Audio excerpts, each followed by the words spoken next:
Well, football fever gripping England. England take on the Netherlands in the Euros semi-final at 8 p.m. tonight. The Three Lions will face Spain in the final if they win. In other news, Prime Minister Sir Keir Starmer looks to increase defence spending as he arrives in Washington for his first ever NATO summit. Donald Trump challenges Joe Biden to another TV debate as Democrats fear that the president doesn't have what it takes to win the election. And senior royal biographer claims Prince Harry could return to the UK permanently, but would Meghan join him? So in the sport, only one story in town. England will play their sixth major tournament semi-final against the Dutch in Dortmund tonight. And awaiting the winners, Euro 24 final on Sunday will be Spain, who beat France 2-1 last night. But let's not get ahead of ourselves. Morning. For most of us, a drier day today, but let's face it, that wouldn't be too tricky. One major exception, northeast Scotland, where the rain will continue, and there is a Met Office yellow warning in place. Join me later for a full forecast. Well, it's just 1 minute past 6 o'clock. A very good morning to you. I'm Eamonn Holmes. I'm Isabel Webster, and this is GB News Breakfast.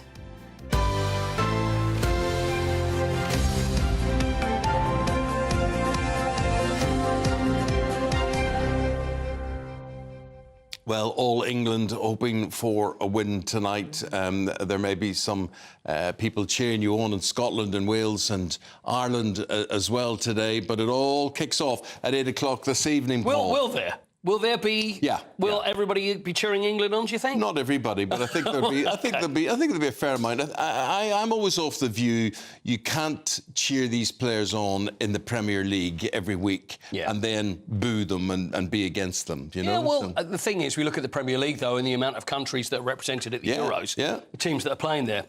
I didn't mention it's the sixth major semi-final that England have got to. The first one was back in '66 when England played Portugal and obviously went on to win the World Cup. At that time, Portugal, 100%, they were unbeaten and England managed to turn it around because even at the start of 1966, so I'm looking back in the history, trying to make things feel better, that it was a bit of a wobbly start until the momentum built. So then it was 1990, and then the World Cup at Italia, then that went out on penalties, then it happened in Euro 96. So the penalties are looking good, the momentum is on its way, and I'm quietly confident. I think there's some fans as well, isn't there? So there are, yeah. We were out and about in Germany talking to some fans, and this is how they're feeling. This is what they've had to say. Okay. Of course England are going to make it to the final, especially after what's been going on these few couple of games. I think we're going to make it to the final. What are you?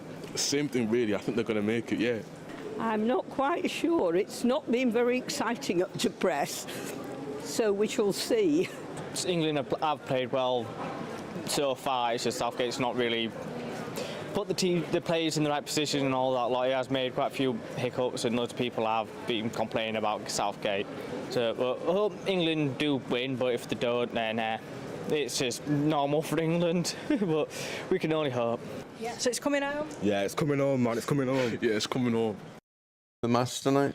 I'll watch it. So, yeah, that's about it. And my husband, as you know, will be in Amsterdam to watch it. So he'll be about the only Englishman we could have a party then, you and me. Yeah. We could skip the Well, it's all right. You don't have to be up early in the morning, do you? Exactly. You'll have to let me... See, the thing is, I've got the quandary there, and usually 9 o'clock is bedtime. Obviously, I'm going to have to be staying up. Say it goes to extra time, and then it goes to long penalties. nap, Paul. It's all in the nap. I know, I'm going to be there for it. But Gareth Southgate has been speaking as well. Do we want to hear from Gareth? You want a word from Gareth? Not really, but I think we have to. But the thing, you know what it's going to be. You know, and we heard some of the fans, and it seems to be Gareth Southgate is the one that we're more worried about than anybody else of how his tactics are going to be. Well, the players seem to really like him, so should we give him some credit and have a listen? Absolutely.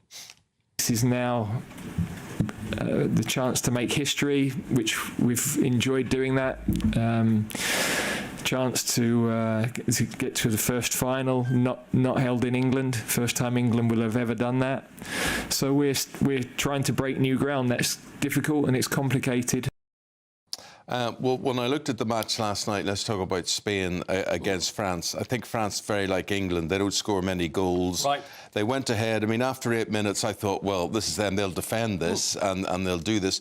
But to have all goals in the game done by 25 minutes was quite strange. It was, but it was exciting. It was it was at least we saw a game where it was like there were two teams going against each other. I think one of the main things about Euro 24 is how tired players look. You know, we can argue until the cows come home. These are young players, these are young, fit men that shouldn't have any problem, but it has affected them. So it seems to have affected the games, but it was a really exciting game yesterday. And one more thing, and that's Ivan Toney. Now, Ivan Toney, with the no-look penalty that he scored against Switzerland. Have you seen this, Eamonn, about this thing that's been going around about Ivan Toney? And there's been a little film here, and I absolutely love it. Don't look at anything. Don't look at... See, this has gone viral. I've started not looking at anybody or anything while I'm doing it. It's like this. Have a look at this. This is great. Here we are. No look darts. Connect four. A triple bullseye. Yeah, right. No look reading. That's a good one. Here we are. Look at that.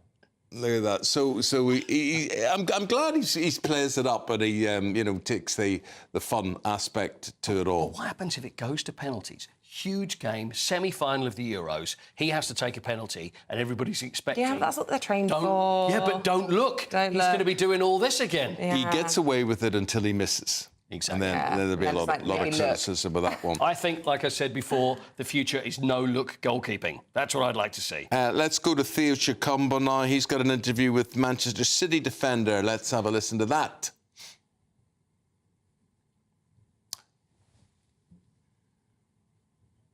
Oh, it's coming. It's worth waiting for. Oh, here it comes. Yeah. Setting the stage to celebrate sporting excellence, St Gregory's Catholic Science College students in Harrow put on a show for parents and fellow students. Give a warm welcome and invite both Braden and Courtney up to the stage. Thank you. With dozens of awards up for grabs, teachers recognised the efforts made by pupils this year. Sporting families are a recurring feature tonight. Paddy is a great team player in a number of sports, but also a great track runner, and it is tonight that we recognise his achievements this year.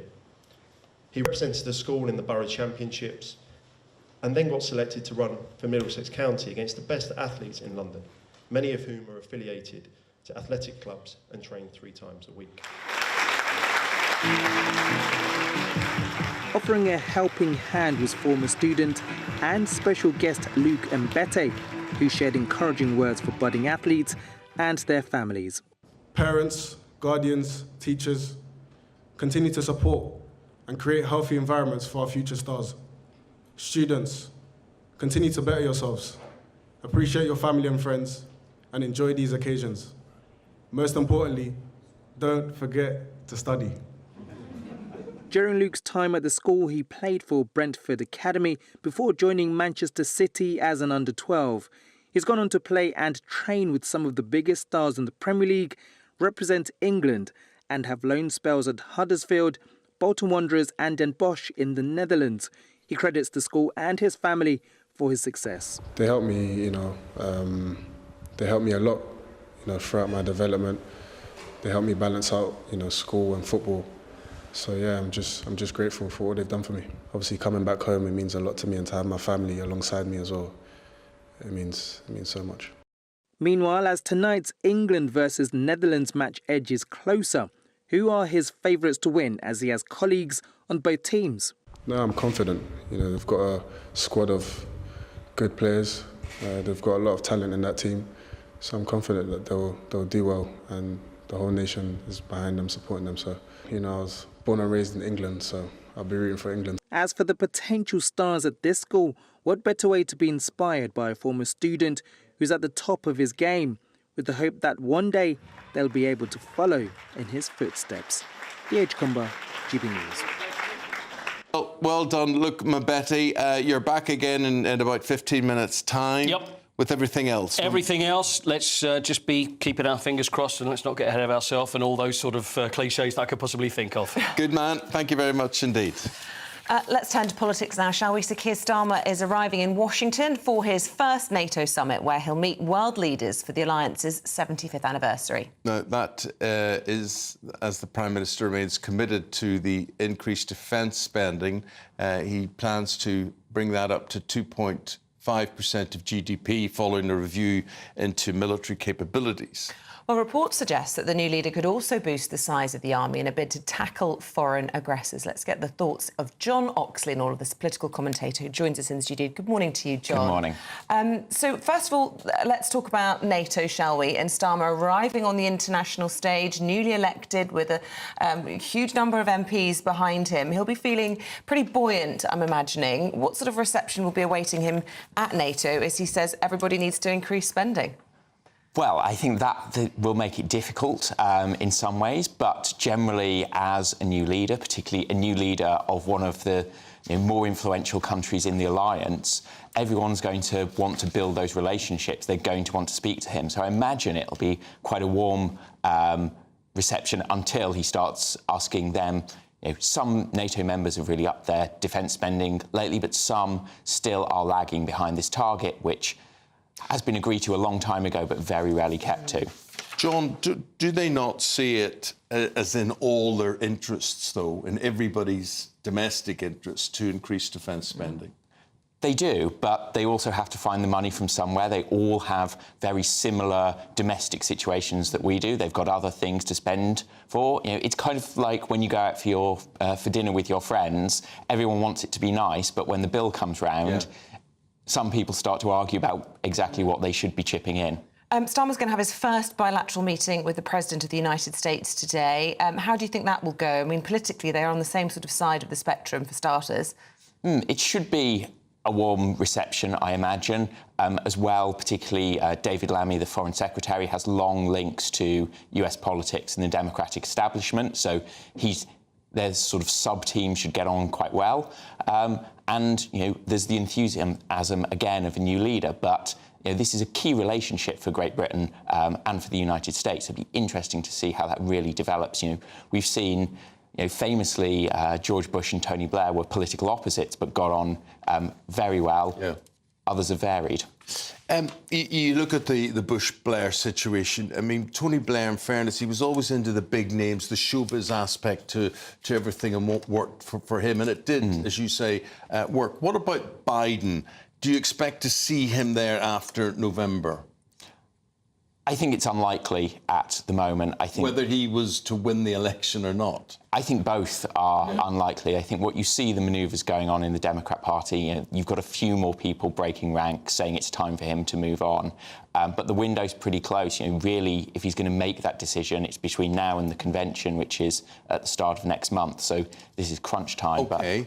Then let's say it's Trump who's the next president. How does that change the contributions that the European nations will make to their defence spending?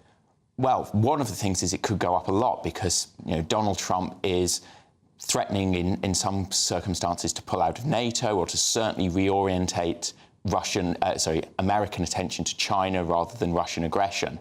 So I think with that, we've seen a lot of talk around European capitals of really boosting up European defence spending, building up our own capabilities in case the Americans aren't there anymore. Quite an interesting first fortnight for our new Prime Minister, because there's a big international convention happening next week as well, I think. But can we just reflect on the historic moments that we witnessed yesterday in Parliament, all of these new MPs being sworn in, interesting speeches from both Sunak and Starmer at the dispatch box? Yes, and, it's a real changing of the guard moment, a huge personal moment for, it's the biggest generation of new MPs we've ever had. Half of the House of Commons are newly in there. A very, emotional moment, and I think particularly when we compare it with some of the chaos in the US or other countries, I think a great moment for the country that it moves in such good humour from one party to the other. And his personal poll rating, I notice, has already gone up. There's always a honeymoon period. Yes. The question is whether it stays around. It wasn't guaranteed with Starmer, though, was it? There were a lot of people saying that his party was always polling well, but his personal polling was pretty poor. So interesting to see that has shifted a couple of points. People quite often like seeing someone installed holding the office out in front of number 10, but there's a lot of difficulties on the horizon. What about the Conservatives? What difficulties do they have on the horizon, and how long have they got to sort them out? Well, that's a big question for the party. We're starting to see already a bit of infighting come out. There was some comments yesterday from Kemi Badenoch about things Suella Braverman had said in the US. I think really they sort of need to get it out of their system quite quickly and then focus. This is a huge rebuilding effort that the party are going to have to do. And they've just selected the replacement for Sir Graham Brady, who we had with us on election morning, to head up the 1922 committee, which of course sets out the whole programme for any leadership contest. Yes, that's... Who've they chosen? So they've chosen Bob Blackman, I believe, who is a long-experienced MP, the sort of person who's seen leaders come and go, but will have a key role in setting out how the next leader is elected. In particular, the first decisions he'll be making around the timetable, but also this idea of thresholds and how many nominations you need, which can really narrow or widen the field. When Liz Truss went, they said it at 100 MPs because they didn't want a long, drawn-out contest. In the past, it's been as little as 1 or 2. Interesting. Thank you. John, really appreciate hearing from you. John Oxley is a political commentator. That's his views on the current situation ahead of the Washington summit. Thank you. And I just have this thing about, when people talk about spending, we can't spend on defence because we're doing this. Roads, and I'm not just talking about potholes. I was coming in over a flyover today, and there's all these concrete bollards which are down on the roads, and they're pushed to the side, and they're full of dirt. And I just, what has happened to our roads? Does no one care anymore? But what would happen if we did go up to 3% spending on defence? We could just forget having nice roads, I suppose. No. The dilemma. There are lots of things I would forget having. Roads wouldn't be one of them, and defence spending wouldn't be one of them. But there'd be lots of other things I would throw in the bin. What would you throw in the bin? Where can we save money? I don't think it's as big a problem as everybody makes out. The problem is we're paying too much for too little. We pay for lots of things that should be our responsibility and not the state's responsibility. So what would you do? What would you suggest we should axe? Let us know this morning, and there's how you do it, gbnews.com/your say. But with the time at 6:17, we're going to take a look at the other stories coming into the newsroom this morning. And Moscow has put out an arrest warrant for Yulia Navalnaya, the wife of the late Russian opposition leader and political prisoner Alexei Navalny. Mrs. Navalnaya stands accused of participation in so-called extremist groups, a term routinely applied to Kremlin dissidents. It comes 5 months after Mr. Navalny died in a Russian Arctic penal colony. An air stewardess trapped in Dubai is facing jail after being charged with alcohol consumption and attempting to take her own life. Her name's Tori Tawi. She's 28 years of age, and she's begging to return to Ireland, where she was born, after allegedly suffering a domestic violent incident that left her suicidal before being arrested and banned from leaving the country. The Irish Taoiseach Simon Harris called the situation appalling before promising to intervene to return her home. Alex Baldwin's trial over the fatal shooting of a cinematographer on a film set in New Mexico begins today. The 66-year-old Hollywood actor is facing a charge of involuntary manslaughter following the death of Halnia Hutchins. In October 2021, the 42-year-old was killed after the actor's gun fired during rehearsals for the movie Rust.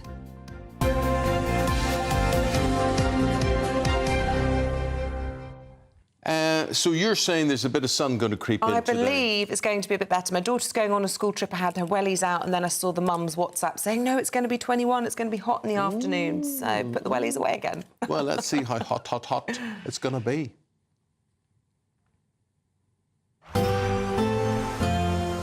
A brighter outlook with Box Solar, sponsors of weather on GB News. Morning. Time for your latest weather update from the Met Office here on GB News. For many of us, it's a drier day today, but one major exception to that will be northeast Scotland, where the rain set in overnight and will continue throughout today. We have a Met Office yellow warning in place. Further rain to come over parts of southwest Scotland and Northern Ireland. For a good chunk of England and Wales, though, it is largely dry. A few showers for Wales and northwest England. Any showers in the south pretty well scattered. We should see some bright or even sunny spells coming through here, which may may lift temperatures up to 22 or 23. Further north, we are some 10 degrees lower. A cool and very wet day across northern Scotland, 12 or 13 at best. And as I said, that rain continuing, likely to cause some problems as the rain builds up through the day. 50 to 70 millimetres of rain in places. A lot of spray and surface water on the roads for this evening's rush hour here. The rain easing a little across southwest Scotland, and much of the central belt will be dry for most of the day. We will continue to see some outbreaks of rain for Northern Ireland, again particularly along the north coast. Showers pretty well scattered across England and Wales, and some late sunshine across the southeast. By and large a fine evening here for watching the football. But the rain will continue in northeast Scotland through the evening, and that Met Office yellow warning remains in place until midnight. The breeze coming down from the north here as well, but elsewhere the wind's fairly light, some clearer skies across the south, but generally enough cloud to keep those temperatures up in double digits. On to Thursday's weather, and we'll finally see things turning a bit drier over northeast Scotland. Maybe not from dawn, still some rain likely here, but it'll trickle southwards, so we'll see things turning a bit wetter across Edinburgh down towards Newcastle. A few scattered showers across central parts of England and Wales, but again much of the south looking dry and bright, and a drier day for Northern Ireland. Some sunshine developing later tomorrow across northern Scotland. Still on the cool side, warmer further south. That warm feeling inside from Boxed Boilers, sponsors of weather on GB News. Here's the thing, it sort of gets bright in the morning at about 10 to 5 or so, and I know that because I'm always up at 3 o'clock in the morning, so to be in time for work, I'm always dutifully early to be here, but can't say the same thing for everyone. Well, I did wake up this morning and there was light coming in through my curtains, which means and it was after that doesn't even 5. happen on the 21st of June. No? Yeah, no, it was 4:33 when I woke, which is an hour and a half after I normally get up. So I've had a horrible morning, missed 4 missed calls, taxi came and went. Look, I made it. Why don't you go and put some makeup on? I know. Why don't you go?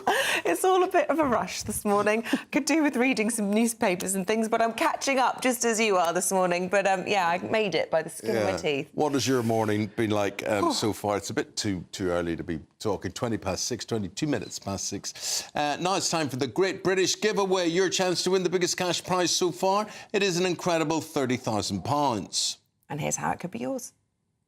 Summer could be a scorcher with your chance to win £30,000 cash, our biggest cash prize to date. It's totally tax-free, which means you get to spend every single penny however you like. What plans would you make with an extra £30,000 cash in your bank account? Take your family on the ultimate holiday, buy that treat that's always seemed out of reach, or just put it in the bank for a later date. However you'd spend it, make sure you don't miss out. For another chance to win £30,000 in tax-free cash, text cash to 63232. Text costs £2 plus 1 standard network rate message. You can enter online at gbnews.com/win. Entries cost £2, or post your name and number to GB07 PO Box 8690 Derby DE1 9TT. UK only. Entrants must be 18 or over. Lines close at 5 p.m. on the 30th of August. Please check the closing time if listening or watching on demand. Good luck. Now, here's a question. Will Sleepy Joe go? Democrats fear that Mr. Biden won't win the presidential election, and Donald Trump challenges him to another TV debate. See why he's done that. We'll be talking about that after this.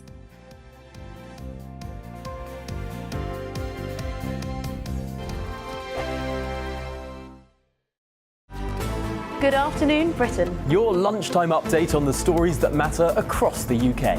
From breaking news and insightful analysis, inspiring stories and lively debates. You're comparing yourself to a former Prime Minister. Which is it? Stay informed, stay updated, stay entertained. I just don't know how anyone would not want to be there. Every weekday from midday. We are Good Afternoon Britain, only on GB News. Britain's news channel. This is GB News, Britain's news channel.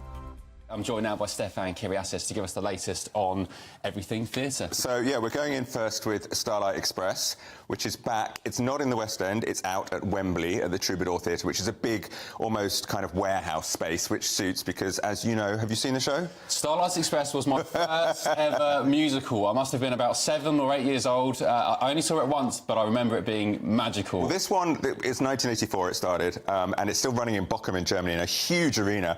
So basically what we've got, they've slightly tweaked it, and there's a little boy or little girl, depending on the cast, going to bed, obsessed with toy trains and dreaming of trains. Everybody is dressed up. To me, it looks like a cross between Tron and Priscilla, Queen of the Desert. I don't really think any of them look remotely like a train, but hey, the songs are Andrew Lloyd Webber. It's pop mixed with kind of cod 1950s rock and roll, some power ballads. The lyrics are politely like something out of an old speak and spell machine or something. You know, he's a steam train, they're out of date, he's being bullied by the diesel and the electric, and he falls for this carriage, the first-class carriage, New Girl Pearl, and he wants to impress us, who enters a race, and that's pretty much it. And when the races happen, all these barriers come up around where we're sitting, the lights are flashing, the music's thumping. It's utterly ridiculous, and I felt like a kind of teenager that was huffing sherbet dib-dabs off a giant block of sugar. It's so much fun, and the really crucial thing about it all is that somehow, in the middle of all of that, I just felt myself getting into the story. And when Pearl and Rusty have their little duet, I was very moved, and there's this big starlight sequence, which is the inspiration, the magical starlight that he's seeking. It's beautiful. GB News, the People's Channel.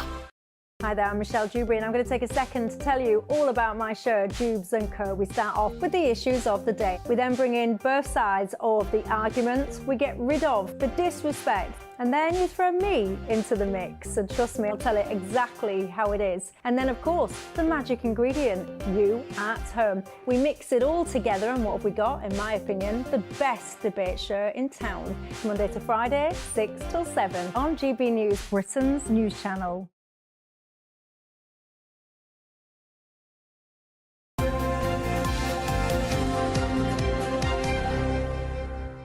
Now, say what you like about Donald Trump, but he's a smart cookie because he's challenged Joe Biden to another TV debate. We know how the last one went. This was during a rally in Florida, and his youngest son, Barron, made a first-ever appearance at such an event. More Democratic lawmakers are calling on the president to pull out of the race following his woeful debate performance last month. So let's go to US and international politics. Clinton Institute University College Dublin professor Scott Lucas. That's a mouthful and a half. Scott, long time no see. Nice to see you again. To be back, folks. Thank you. Good, good. Isabel's making this point that, you know, Trump's thinking, bring it on, great, give me another TV debate because Biden isn't going to come out of it very well, is he? I have no interest in discussing Donald Trump's insults and falsehoods. They suck all the oxygen out of the room. Instead, you and I should be discussing the important issues, probably the most important issues for my native country since 1865, which include, you know, a threat to democracy, a threat to the U.S. system, and a threat to us outside of America, including in the U.K. That's how serious these issues are, whether you talk about the economy. But there's serious issues as to who will be in charge of them all. And Sure. Trump obviously sees a situation where he would be in charge if he can get Biden to do another TV debate. Yeah, I mean, let's be very clear. You know, there is a serious issue here because Joe Biden is physically and mentally frail. And because he is physically and mentally frail, that is the sole topic that is discussed day after day after day, which means that Donald Trump, who, remember, happens to be a convicted felon, who happens to be a sex offender, who happens to be a convicted fraudster, who happens to be a man who attempted a coup in 2021 to hold on an office illegally, and a man who, rather than discussing issues, lies about them. Instead of discussing all of this and the state, again, of the country that I consider proud to have grown up there, we simply talk again and again, Sleepy Joe, Sleepy Joe, Sleepy Joe. So yes, Biden should stand aside. so that we can actually get to the issues in this debate and finally have a reset instead of letting Trump suck all the oxygen out of the room. But it's not going to happen, is it? And that responsibility lies squarely with President Biden and those propping him up. So whatever criticisms you want to level at Trump, a lot of people are seeing a side to Biden who seems addicted to this power, which quite clearly he's not capable of using properly. And that's a terrible, indictment on him, isn't it? I mean, we'll see. I mean, I'm old enough to remember a woman named Margaret Thatcher in 1990 who, for different reasons, said, I'm going to persist, I'm going to stay. There's no way I'm leaving. 48 hours, she was gone as prime minister in the UK. You're absolutely right that Biden right now is talking like there's no way I'm stepping aside unless God Almighty tells me to do so. But there will be a lot of pressure, which is coming from Democratic legislators, Democratic donors, and Democratic activists who will tell him, look, you've had a good first term, the most important first term in U.S. history since the 1960s. But if you believe in the security of American democracy, you're hurting it rather than helping it by staying in this race. But what a state of affairs, Scott, that, a country the size of the United States of America, and these are the best two candidates they put forward to run the place in the presidential election. I think you've said it very well. Eamonn, because let's remember that at the grassroots level, there are many, many good Americans who want a better country, who are working on the ground for this at local level, at state level, and occasionally at national level. There are many Americans who want a better world, including continuing to defend Ukraine against Russia, or dealing with what is happening in the Middle East, or indeed making sure that the U.S.-UK relationship, which is being threatened by tariffs from one of the candidates, you'll guess which one. We want this to be something where we have a better space for our children. And the fact is that this is a damaged U.S. system. It's a damaged U.S. political system and media system. And to deal with that, we need to deal with both candidates. And then we need to get back to those issues that matter to all of us. And that might be true, but how likely is it to happen? And I suppose there is one school of thought that the later a replacement is put in for President Biden, if that were to happen, the better, because it's less time and ammunition for Donald Trump to take aim at him, or them, or her. I mean, the Democrats need to act now. The Republican National Convention is next week. The Democratic National Convention is next August. You need to establish a candidate, a replacement. Let's say Vice President Kamala Harris, let's say a governor like Gretchen Whitmer of Michigan. You need to do that in terms of profile, in terms of character, in terms of policies, and in terms of the ability to counter Trump's lies day after day after day, so that he doesn't continue to basically, step on all of us by default. For example, with the latest statement about Hannibal Lecter, rather than discussing the economy or discussing foreign policy or discussing climate change. It's one big pantomime. Scott Lucas, really appreciate your take on things. Hope to speak again soon. Thank you very much indeed. Stay with us. Lots to discuss in the papers today. We're joined by Scarlett Maguire and Claire Muldoon. A favourite story that I've spotted this morning is that Greece is using drones to tackle repeat offenders who are stealing sunbeds on the beach. More after this. Stealing or taking? What do you mean? Like sitting on them or stealing? Hogging them. All right. Yeah, we know who Say, they what are you probably going to do are. with that at home? That's it. Back after this. The latest GB News travel. Good morning, I'm Russell Holding. Disruption is possible to some CalMac ferry sailings because of either poor weather conditions or tidal conditions affecting routes to the Inner Hebrides, Outer Hebrides, Skye, Raasay and Small Isles. Berkshire, the A4 is closed each way along Bath Road, Reading after an accident. It's closed between Honey End Lane and Liebenwood Road. In London, the A404 Harrow Road is closed westbound from Chaplin Road to Bridgewater Road in Sudbury after an accident. A number of buses are having to divert as a result. On the M26 in Kent, there are westbound delays already this morning, approaching the M25, taking about a quarter of an hour to get through because of road works. In Surrey, there's a huge stretch of the A24 still closed northbound from the Bear Green roundabout to the Knoll roundabout at Leatherhead. That's for the clean-up of a large diesel spill. That's the latest. You can stay up to date throughout the day by visiting our website, gbnews.com. Sunday with Michael Portillo from 11, only on GB News. Welcome back. Stefan Kyriazis has, as ever, been to the theatre and saw one of the most successful performers of the modern age, one who has made his name in different genres on television and is always a magnetic presence on the stage. About whom are we talking, Stefan?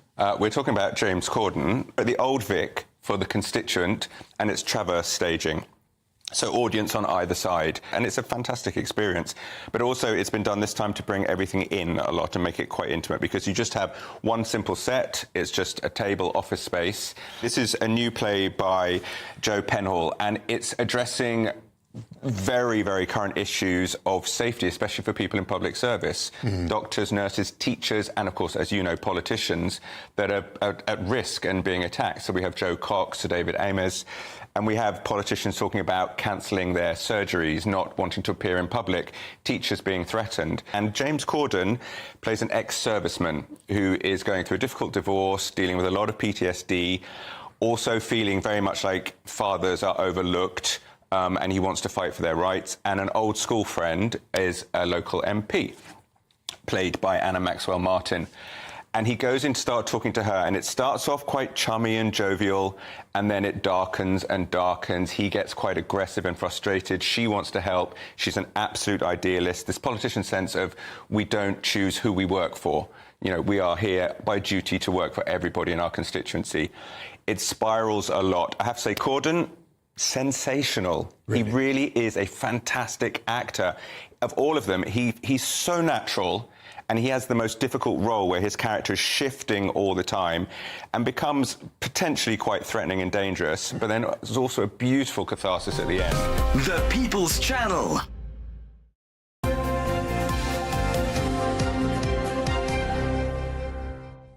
The newspapers this morning, we've got Scarlett Maguire, we've got Claire Moulton. Very nice to see you both. And you? Claire, the Prime Minister, well, he's off to Washington, and he will be having a defence review, and we're going to be talking to the Minister for Armed Forces in just a few minutes about this. So what's he going to be looking at in this defence review?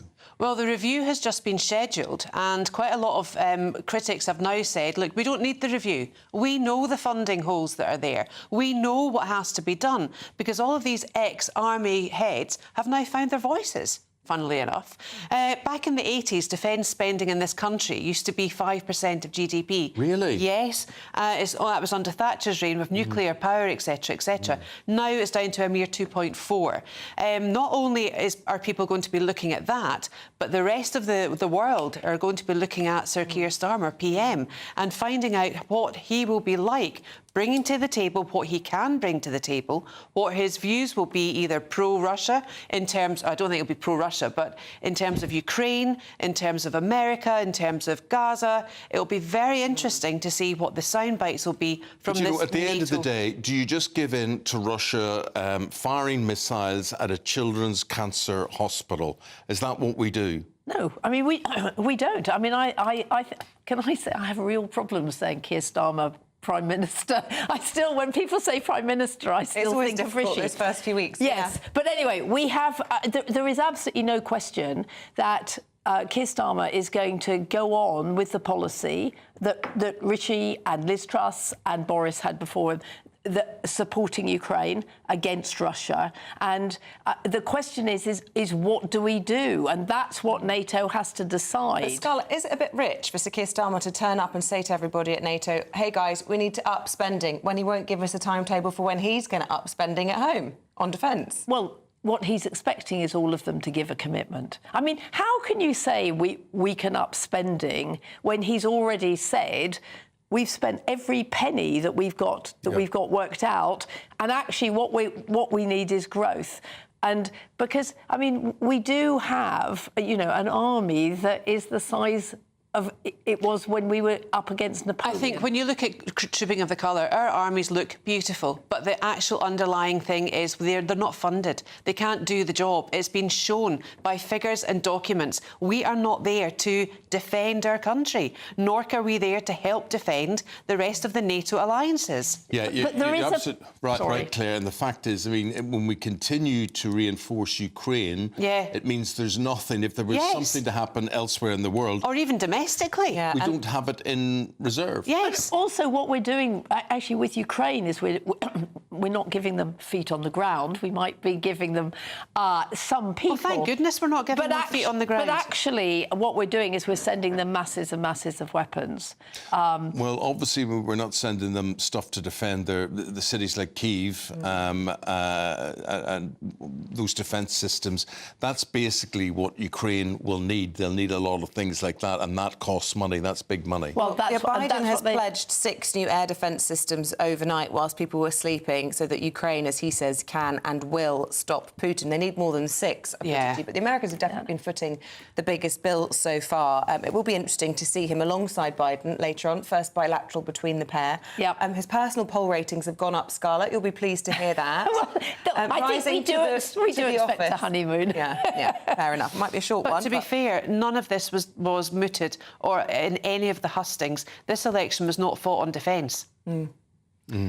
Right. Wes Streeting declares war on Sick Note UK. Tell me more, Scarlett. Right. So, actually, what Wes Streeting has said is that he wants to get people back to work, not because he thinks they're malingerers, but because the waiting lists mean that there are literally millions of people who are waiting for operations and can't go to work. And so what Wes is saying is we've got to sort this out, because actually having long waiting lists isn't just bad for people, it's bad for the country. Yes, but, I mean, we all know what the problem is. What's Wes's magical solution here? It is spending more money. I mean, he's look. How are you going to? There are big things and there are little things. One is you've got to put in more money, and the other thing is actually the health service has got to be. It's got to be managed better, and that's what he knows. You've got to go through a patient journey to say, actually, this is. Look, I had a mammogram. I was told that I would be given the results in October. I had the mammogram in June. I said, well, what if something's wrong? And they said, oh, well, obviously we'll tell you. So I said, so I'm going to go and see a consultant, spend money, it's their money, to be told there's nothing wrong with me, because that's what I'll know by October. I mean, and you talk to anybody who's been in the NHS, who's been through the health service, and there are ways. And actually, when Tony Blair took over, what they did, I mean, I was talking to some nurses at the time, is they did what's called patient journeys, and they went through bowel cancer, and for testing for it. And first of all, they stopped a lot of the humiliation, which was completely unnecessary. But actually, they worked out how to make it better. He's had cancer himself, hasn't he, Wes Streeting? Yeah, he's had kidney cancer. A unique insight into the health service. And he seems to have had a pretty buoyant, positive meeting with the BMA yesterday. So which is got good to news. A good start as well. But Why again, is it OK for him to come out and say, get people off benefits and get into work, when the previous administration said that as well, and yet the optic was like, oh, goodness me, you can't say that. No. You can't do that. Scarlett, why is it OK now? No, because what he's not saying, I made it clear at the beginning, he's not saying that people are malingerers. Nor did the Conservatives. The Conservatives said basically people are swinging the lead, and what he's saying is we've got to sort it out at source, which is the health service. Okay. That's what he's saying. OK, well, we're going to say a few things now to Luke Pollard. Luke Pollard is the new Minister for Armed Forces, and we say hello, good morning, and welcome to you, Luke. Nice to talk to you. Why aren't you in Washington, Luke? Well, we've got the Prime Minister and the Defence Secretary at the NATO summit in Washington, and I'm afraid you've got me on your screens, and so I'm answering your questions today. OK, good man. The next week, of course, will be this defence review, and we've been sitting in studio talking about, what can the Prime Minister do? What can this review report on? Because at the end of the day, it's going to require more money to be spent, and where's that money going to come from? That's right. As as a government, we're committed to 2.5% of our GDP being spent on defence. We know we're living in more uncertain and difficult times at the moment, and that's what the Strategic Defence Review that will be announced next week will start looking at. The capability gaps that we have, that we've inherited from the previous government. That means looking at especially areas around the army where we may have donated equipment to support our friends in Ukraine. How do we deal with those capability gaps? Importantly, to make sure that we have our fighting forces fighting fit for the 21st century, able to deter the threats that the UK is facing and our allies are facing, to make sure that we're supporting our NATO allies and that we are making sure that we can have an armed forces that delivers for the country, keeping us safe at home and secure abroad. I think everybody understands that, you know, here we are, it's only Wednesday, not even a week in your new posts, and yet you're talking about this 2.5% commitment on defence, but no timetable as to when that's going to be. And we're hearing from military experts there is no time to waste. Putin won't wait. We've seen him yesterday, or the day before, in fact, bombing a children's hospital, now issuing an arrest warrant for Alexei Navalny's wife. He is an aggressor, just one of many in the world. How much longer do we have to wait for this 2.5%? Well, you're right that we're living in more difficult times, and the attack on the children's hospital in Ukraine, I think, further underlines how important it is that we continue the support for our friends in Ukraine until they win. That's why this defence review is so important, because it will set out what capabilities we need, what capabilities will we need to reinforce, and it will start setting out as a first step how we will get to that 2.5% of GDP being spent on defence. Now, we know that our armed forces have been hollowed out and underfunded over a long period of time. I don't think anyone expects that to change overnight, but being clear about what is the sequence we're spending any increased defence spending on. How do we make sure that that money is directed at UK companies first and foremost, providing jobs, skilled apprenticeships and investment in our nations and regions? That's what the Defence Review will start setting out. And it also will offer an opportunity for us to deliver better value for money. Because in the past, defence procurement hasn't been the most efficient. We know that billions of pounds have been wasted. What we want to do is drive deep defence procurement reform to make sure that we get a much better value for money than we have in the past, with more money being spent on our frontline forces. So what way would you see, in broad terms, a new model for the armed forces? What areas do we need to forget or trim down? Well, the Defence Review will look at the threats that we're facing. And so we can see, for example, the lessons from Ukraine. Our friends in Ukraine are fighting a very different type of land war than we have seen in the past. The use of drones, the use of deep fire, so that's striking far into an opponent's territory. These are the type of capabilities that we need to reinforce and develop more of if we're to deter aggression. And it's really important that in these difficult times, we're not only keeping the UK homeland safe, looking at, for instance, air defence of the UK, but also making sure that we can support our allies, especially looking at, say, British forces that are already stationed on NATO's eastern flank in Estonia. That's why the Defence Review will be a NATO-first review, securing our own backyard in the Europe and North Atlantic area, making sure that we've got the capabilities we need across all domains. So that will be air, land and sea, but it will also be space and cyber, because every single day the United Kingdom is attacked on a cyber basis. We're not attacked in a conventional sense, but we are attacked using digital means. Now, that means we need to make sure we're reinforcing those defences as well to ensure that we are protecting our critical national infrastructure, protecting our defence and ultimately protecting our country. Whilst you were speaking, we were looking at pictures of Sir Keir Starmer and Lady Victoria arriving in Washington for this 75th NATO summit. Starmer's going to be calling for all NATO members to increase defence spending. But is it a bit rich, given that you and he are failing to offer us any realistic timetable? It's all very well to say you need to do an audit, you need to do a review, but I come back to the point, there's no time to waste.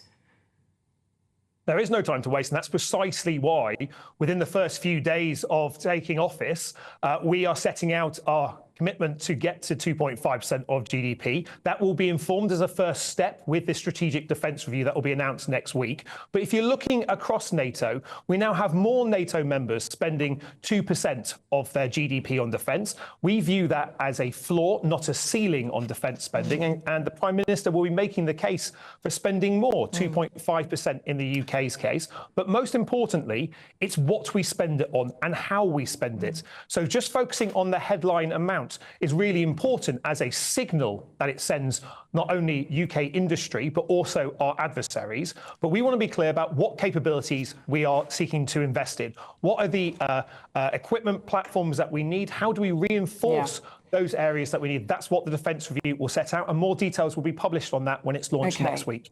Your predecessor, Grant Shapps, was often on our programme and was explaining to us he thinks there are around 70,000 jobs that he could cut in the Ministry of Defence. And his administration also were talking about conscription for 18-year-olds to tackle the ongoing threat of this unstable world and trying to get youngsters up to speed, but also improve our defence position. Are either of those options on the table for you? Well, we'll be looking at efficiencies as part of any defence review to make sure that our forces and our people are in the right place, of course. But we're not going to be going down any gimmicks. I think the national service gimmick that was announced during the general election was rightly seen through. That won't support our armed forces. It won't deliver the professional fighting force that the UK requires to keep ourselves and our allies safe. What we need to be doing is making sure that we've got the right people in the right place. And that means addressing the retention and recruitment problems that we are facing as a country, because we know that the path that we've inherited as a country is the smallest army since Napoleonic times. We know that we've lost a lot of platforms, 1 in 5 Royal Navy warships, over 200 RAF planes over the last 14 years. And that does mean that we need to be clear about what capabilities do we need? What capabilities that solves the recruitment. That resolves the recruitment issue right there for you, though, doesn't it? If you're 18 years old, it gives people a whole bunch of life skills. You know, it might not be in the perfect form, the way the policy was put forward, but is there not an idea in there that can be explored? Well, a career in our armed forces is a good career that trains you with skills that you can use for an entire lifetime. A national service scheme that is a gimmick, that wasn't fully funded, I'm afraid doesn't deliver that professional fighting force that the UK requires. But it is right that we look at where the people are that we need to recruit into our armed forces. That means we need to make the process of joining our armed forces easier. It currently takes far too long from the moment you sign up to the moment you attend your first training establishment, to make sure that we're not only attracting people into our armed forces, but able to keep them. And that means renewing the contract between the nation and those who serve. That's not just about the capabilities, the kit and the equipment. It's also making sure that we're putting our armed forces in decent housing, because much of the accommodation used to house many of the people that serve are not up to the standard they should be. And that's why we're also looking at the whole as to what are the other measures we need to do to make sure we're attracting and retaining the best talent that will keep our country safe and keep our allies safe as well. Well, a lot of issues there, Luke, and it sounds as though you're across them all. We wish you well in your new job, and thank you very much for speaking to us today. Thank you. Thank you. Luke Pollard there, he's the Minister for Armed Forces. A military operation underway in the Greek islands, Claire. Greece has been enforcing beach protection. Could you tell me how they're doing that? With drones.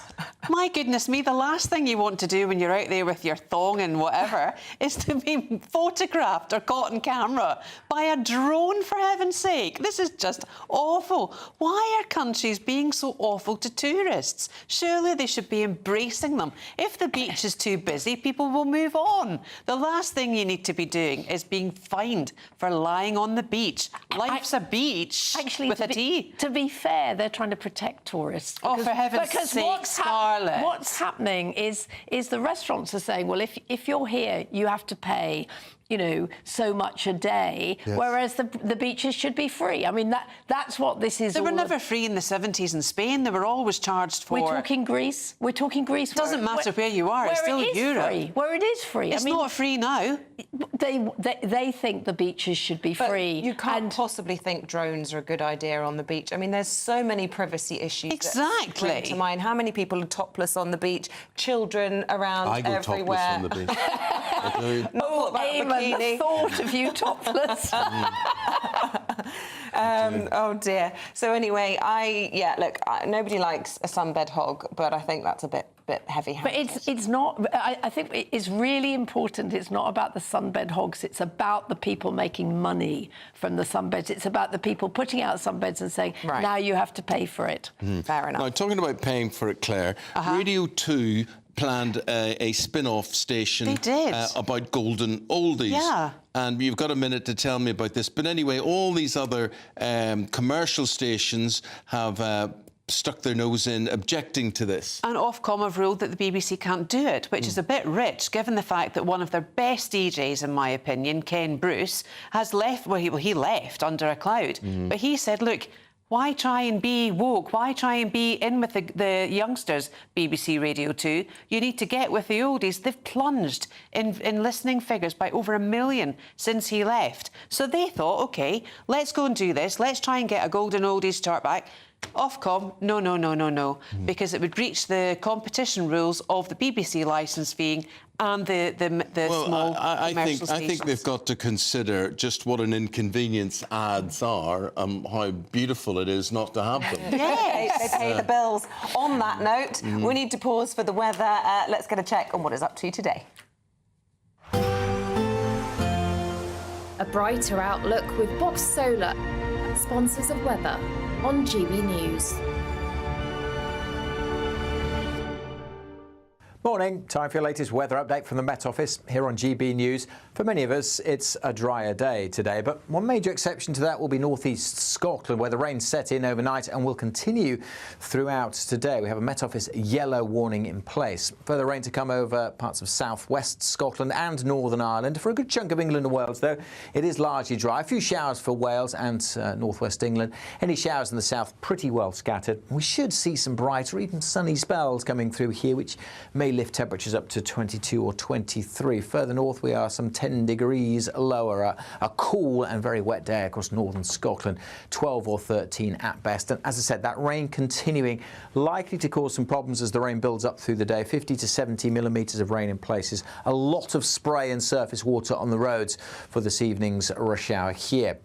The rain easing a little across southwest Scotland, and much of the central belt will be dry for most of the day. We will continue to see some outbreaks of rain for Northern Ireland, again particularly along the north coast. Showers pretty well scattered across England and Wales, and some late sunshine across the southeast. By and large a fine evening here for watching the football. But the rain will continue in northeast Scotland through the evening, and that Met Office yellow warning remains in place until midnight.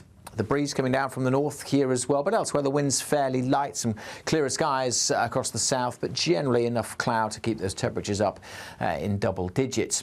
On to Thursday's weather, and we'll finally see things turning a bit drier over northeast Scotland. Maybe not from dawn, still some rain likely here, but it'll trickle southwards, so we'll see things turning a bit wetter across Edinburgh down towards Newcastle.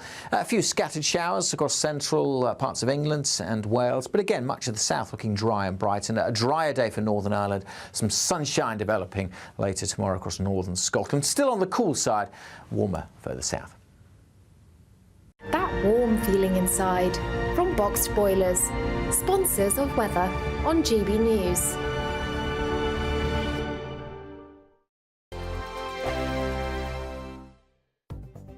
The latest GB News travel.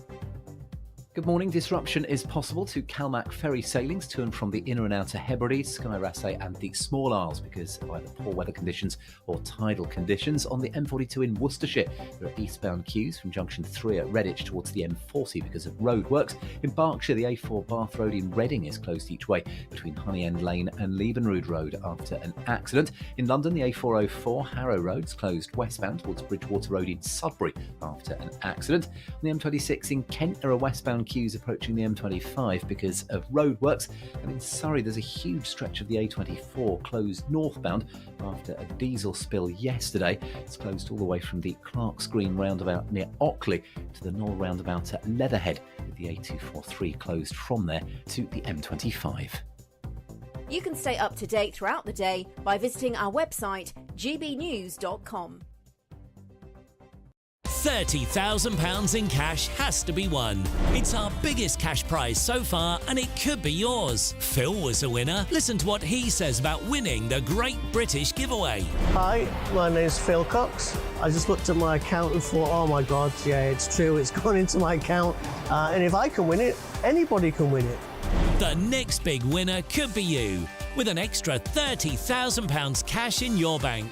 For another chance to win £30,000 in tax-free cash, text CASH to 63232. Text costs £2 plus one standard network rate message. You can enter online at gbnews.com/win. Entries cost £2. Or post your name and number to GB07 PO Box 8690 Derby DE1 9TT. UK only. Entrance must be 18 or over. Lines close at 5 p.m. on the 30th of August. Please check the closing time if listening or watching on demand. Good luck. In the GB newsroom, we bring you the news as it happens. With our team of dedicated journalists across the UK, GB News brings you accurate reporting of the day's topical agenda. When the news breaks, wherever and whenever it's happening, we'll be there. This is GB News, the People's Channel, Britain's news channel. If you want your news to be straight talking... This is a nightmare for the Conservatives again. Down to earth. It's not just Nottingham where this is happening, is it? And most importantly, honest. Hard-working, middle-class taxpayers, they'll get their book thrown at them. Then catch me, Martin Daubney, Monday to Friday, 3 till 6 p.m. on GB News, Britain's news channel. Join me, Nana Akwe, for an informative, interactive news programme with a difference. It's fun. It's true. You're not wrong. No one will be cancelled. Lovely. Join me from 3 p.m. every weekend, only on GB News, Britain's news channel.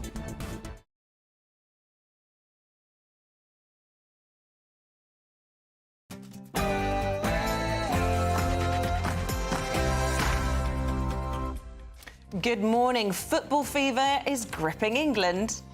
It is indeed. Netherlands tonight are the opposition, standing in the way of England reaching the final of the Euros. So the Three Lions will face Spain in the final should they win. England play their sixth major tournament semi-final against the Dutch in Dortmund tonight, and awaiting the winners in the Euro 24 final on Sunday will be Spain, who beat France 2-1 last night. But in the words of every manager ever, let's just take each game as it comes. Prime Minister Sir Keir Starmer is looking to increase defence spending as he arrives in Washington for his first ever NATO summit. Donald Trump challenges Joe Biden to another TV debate as Democrats fear the president doesn't have what it takes to win the election. And a royal biographer has claimed that Prince Harry could return to the UK permanently, but would Meghan join him? Morning. For most of us, a drier day today, but let's face it, that wouldn't be too tricky. One major exception, northeast Scotland, where the rain will continue, and there is a Met Office yellow warning in place. Join me later for a full forecast. 1 minute past the hour of 7 o'clock. A very good morning to you on this Wednesday morning. I'm Eamonn Holmes. I'm Isabel Webster, and this is GB News Breakfast.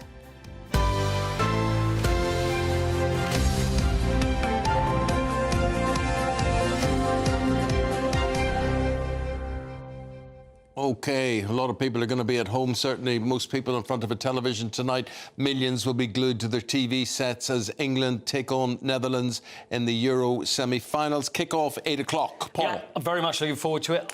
I can't call it. I just can't call it. The amount of people, even around the office, they're coming up to me saying, honestly, how do you think it's going to go? How do you think it's going to go? It depends on how England play. We've looked at England so far, and it really has not been that impressive. But should they play well, which they're totally capable of, then they've got a great chance. But they haven't played well yet, dare I say. But if it came to penalties, who would be better at penalties, Netherlands or England? Well, we would think at the moment England, because of the confidence that's there. And Ivan Toney and the no-look penalty that we saw, and we saw Jordan Pickford with his bottle, with details of every penalty taker. Yeah, this is what I find very strange, because they all do their research on, what the penalty taker's going to do. So surely, if you are a penalty taker, and you know that they've watched you do that before, you're going to do the opposite because that is the lottery as far as the goalkeeper. Look, if I was the manager, we wouldn't even be talking about penalties. But, you know, it evens things too much. A bad team gets the advantage in a penalty situation. All advantages are taken away. I'd have the game won in 90 minutes. That's what they've got to do. And the other problem that we've seen so far is that scoring early, which is all very well, and you think, well, the team's going to push on from here. And the important thing is that they do push on. If they get one goal, then go for another one instead of sitting back. France, really surprised to see them losing last night, but Spain are so good. France went one up after 8 minutes. Well, like I said just now, you know, you've got to take each game as it comes. You look at Spain and then think, well, that's a team that is really on form. How do we do against them? The Netherlands, the Dutch are going to be saying exactly the same thing. You know, I'm forgetting Spain at the moment, but they were very impressive. And also, France scored as well early on. They hadn't scored in open play. Is that another incentive to try and get it done in 90 minutes? Because you're saving some of that energy, not only the energy of extra time, but if it comes to penalties, all that mental and emotional pressure that will just fatigue you ahead of taking on Spain at the weekend. Absolutely right. That's exactly it. So it is very important to get that 90 minutes, get it done, get it out the way, and then focus on Sunday. It's the momentum's building, as we always talk about. All these years we talked about momentum, and I am very hopeful, and I think the whole country is hopeful that there's going to be that performance that we've been waiting for. And when we played the Dutch back in Euro 96, started off very bad, and then they won 4-1. They absolutely wiped the floor with Holland that day, and that's what we need to see today. And there is every possibility. There is, because the talent's there. Think of what do you associate with Holland? What do you associate and who do you associate? Vincent van Gogh, Rembrandt? Pancakes. Clogs. Pancakes. Pancakes? Pannenkoeken. Windmills. Windmills, clogs, Johan Cruyff. Tulips from Amsterdam. Delft. When plates. it's spring again, I'll bring again tulips from Amsterdam. By the way, that's Max Bygrave that would do this. Why are you I'm going to ask her I want this. to tell you a story. Yeah. She wouldn't know Max Bygrave. No, I know the song. Yeah, you don't know Max. I don't know him personally. He used to have his own TV show Did and he? everything, yeah. What year was that? Yeah, it'd be in the 70s, yeah. He did the original Family Fortunes, Max Bygrave. Do you remember? He did. Yeah. I remember my mother's only ever asked me to get an autograph of one person in my whole life I've interviewed, and it was Max Bygraves. Really? She was absolutely thrilled that I interviewed Max Bygraves, and that was in Belfast. And how was he? He's a lovely man. I want to tell you a story. I want to tell you a story. So anyway, I think he played for Huddersfield Town, didn't he, in his day? Oh, fantastic. No. Right, let's move on. Let's talk about other news of the day, which we are going to feature. Yes. So Keir Starmer has gone to Washington. This is his first NATO summit. I was listening to news today, and the radio we were talking about. This is Keir Starmer's first NATO summit as Prime Minister. No, it's his first one. NATO summit, full stop, end off. Anyway, this is his 75th anniversary summit, and Britain a founding member, of course, of NATO. And the Prime Minister keen to underline our commitment to increase defence spending to 2.5% of GDP following a review into the country's military capabilities. Reports suggest the new leader could also boost the size of the army in a bid to tackle foreign aggression. Well, joining us now is political commentator John Oxley. Good morning again to you, John. We just had a minister on from the MOD speaking to us this morning, refusing to give us a timetable for when they will increase defence spending to 2.5%. You look at the papers this morning, though, all the military experts are saying we haven't got time to waste. Is this review, the strategic review, actually necessary? And does he have a bit of gall to go to NATO and say, guys, you'll need to be spending more, if he won't commit to when he's going to do it at home?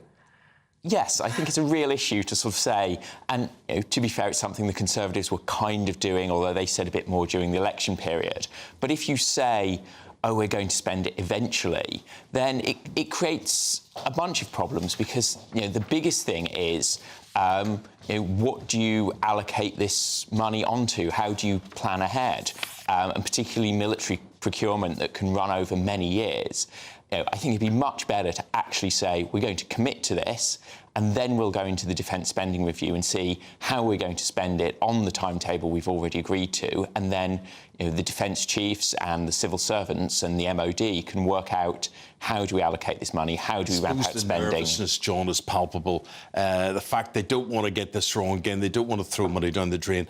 What I'm referring to are these 2 aircraft carriers that we have, which, great idea, but we haven't got the planes to land on them and take off from them, and they are a bit of a floating white elephant. That's the whole problem we've had with all of our defence spending. It's not just the aircraft carriers, the Ajax fighting vehicles. We spent billions developing them. They weren't suitable for what we needed to. And there's a real problem of, we decide today what we want. It takes 15 years to make it. It comes out late and over budget, and then the world's changed. But I think that's one of the reasons why it's better to go up ahead. This is the money we have to spend. This is how we're going to shape it over the next 5 years, and then go away with that in the defence spending review. Well, I have to say, I like that approach. I like that. I can see the sense in that. But politicians being politicians, that's not the way it goes, of course. This is anything to delay spending money and putting this off as long as possible. Can we talk about history, I suppose? Yesterday we saw the Prime Minister being sworn in, first PMQs, lots of very green and excited-looking Labour MPs squeezing into the government benches. And then today, history being made as Starmer has his first bilateral with President Biden over in Washington as well. How key will that relationship be, and how much in common do the 2 leaders have? It will be a hugely important relationship. The US is the biggest partner in NATO. We rely on them. They, along with us, have been among the bigger donors to Ukraine. We will work with them on a number of issues, and issues that might not even have arisen yet. With global risks, there's all sorts of things that could happen. I think it's going to be interesting. Biden obviously is much older than Starmer, which is constantly in the news. He is someone who's been Washington... He's not that much older, actually. Starmer's 64, 61? 61, so okay, he's 20 years, which is... Nearly, OK, fine.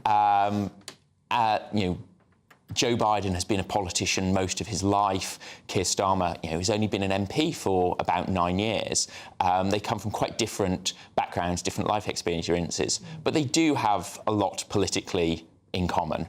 And potentially that could be the start of a bond. But we see, sometimes US presidents and prime ministers get on because of politics. Sometimes they get on because of personalities. It's hard to know until they're really in the room how it will click. So Keir Starmer's personal poll rating has gone up some 3 or 4%, which is the first time it's moved. Throughout the whole campaign, the party had been polling well, but he hadn't. Is that just your natural sort of bounce post a big election landslide like he's had, or do you think he's actually rising to the role so far?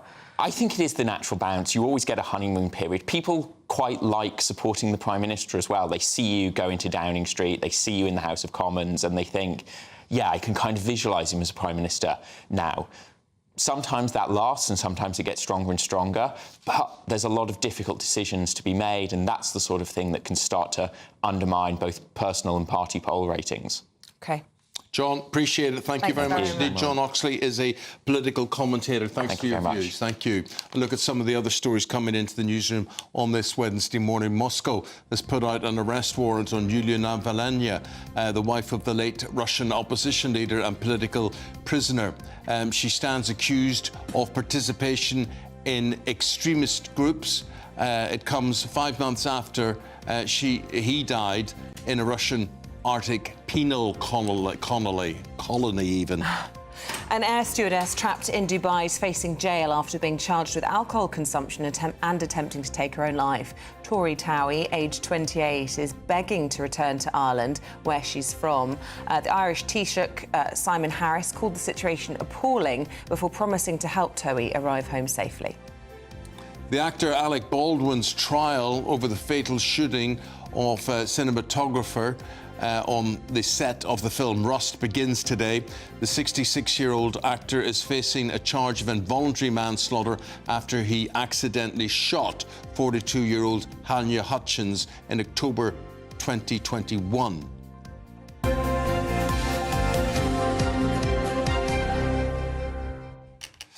The weather situation, very wet around most of the country yesterday. Today, we're expecting a bit wet up in the northeast. We're expecting wet in Scotland as well. But do you think there may be... There might be a bit of an appearance of this old thing. Remember that? The sun? Haven't seen it for a while. Might be appearing this afternoon. Alex Burkle has a more technical forecast for you. A brighter outlook with Box Solar, sponsors of weather on GB News.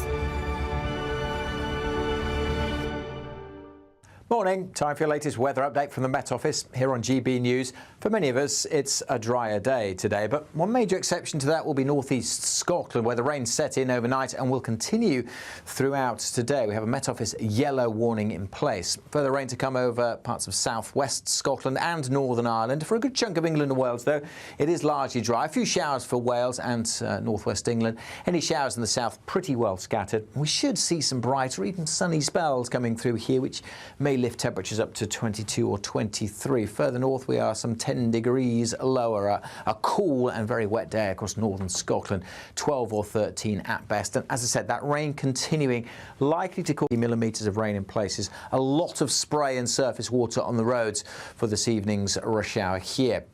The rain easing a little across southwest Scotland, and much of the central belt will be dry for most of the day.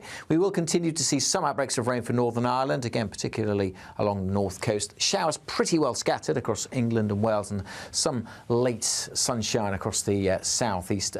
By and large a fine evening here for watching the football. But the rain will continue in northeast Scotland through the evening, and that Met Office yellow warning remains in place until midnight. The breeze coming down from the north here as well, but elsewhere the wind's fairly light, some clearer skies across the south, but generally enough cloud to keep those temperatures up in double digits. On to Thursday's weather, and we'll finally see things turning a bit drier over northeast Scotland. Maybe not from dawn, still some rain likely here, but it'll trickle southwards, so we'll see things turning a bit wetter across Edinburgh down towards Newcastle. A few scattered showers across central parts of England and Wales, but again, much of the south looking dry and bright, and a drier day for Northern Ireland. Some sunshine developing later tomorrow across northern Scotland. Still on the cool side, warmer further south. That warm feeling inside from Boxed Boilers, sponsors of weather on GB News. Yeah, well, look, there's some hope, at least, in that forecast. But what is guaranteed to bring a smile is our great British giveaway. And it is great. It is great. It's 30 grand great. It is tax-free. It could be yours. And here are the details of how you can enter the competition. Summer could be a scorcher, with your chance to win £30,000 cash, our biggest cash prize to date. It's totally tax-free, which means you get to spend every single penny however you like. What plans would you make with an extra £30,000 cash in your bank account? Take your family on the ultimate holiday, buy that treat that's always seemed out of reach, or just put it in the bank for a later date. However you'd spend it, make sure you don't miss out. For another chance to win £30,000 in tax-free cash, text cash to 63232. Text costs £2 plus one standard network rate message. You can enter online at gbnews.com/win. Entries cost £2, or post your name and number to GB07 PO Box 8690 Derby DE1 9TT. UK only. Entrance must be 18 or over. Lines close at 5 p.m. on the 30th of August. Please check the closing time if listening or watching on demand. Good luck. We're going to take a break, and when we come back, we're going to be talking about Prince Harry, his chances of returning to Britain as a couple or without his wife. Kinsey Schofield live after this short break.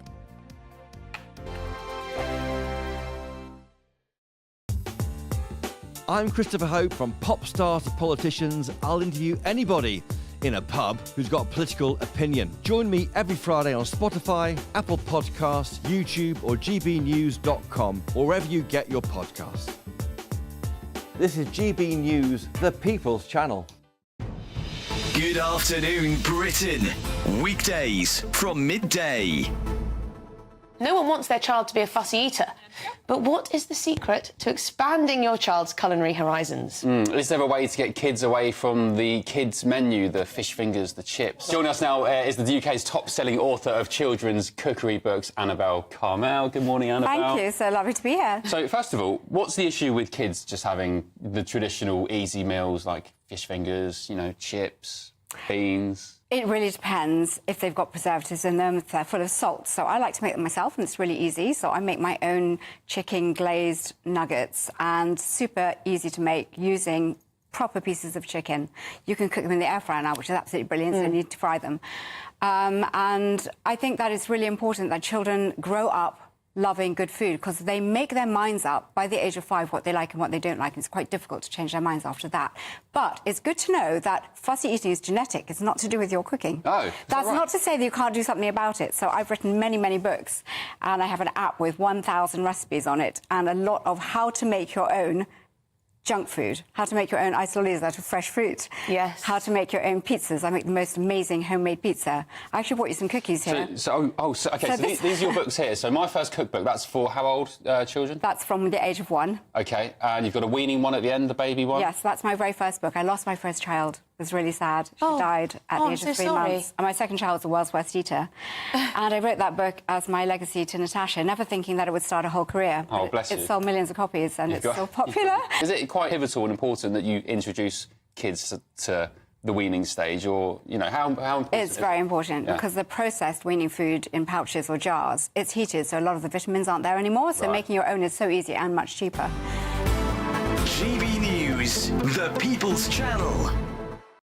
In the GB newsroom, we bring you the news as it happens. With our team of dedicated journalists across the UK, GB News brings you accurate reporting of the day's topical agenda. When the news breaks, wherever and whenever it's happening, We'll be there. This is GB News. The People's Channel, Britain's news channel.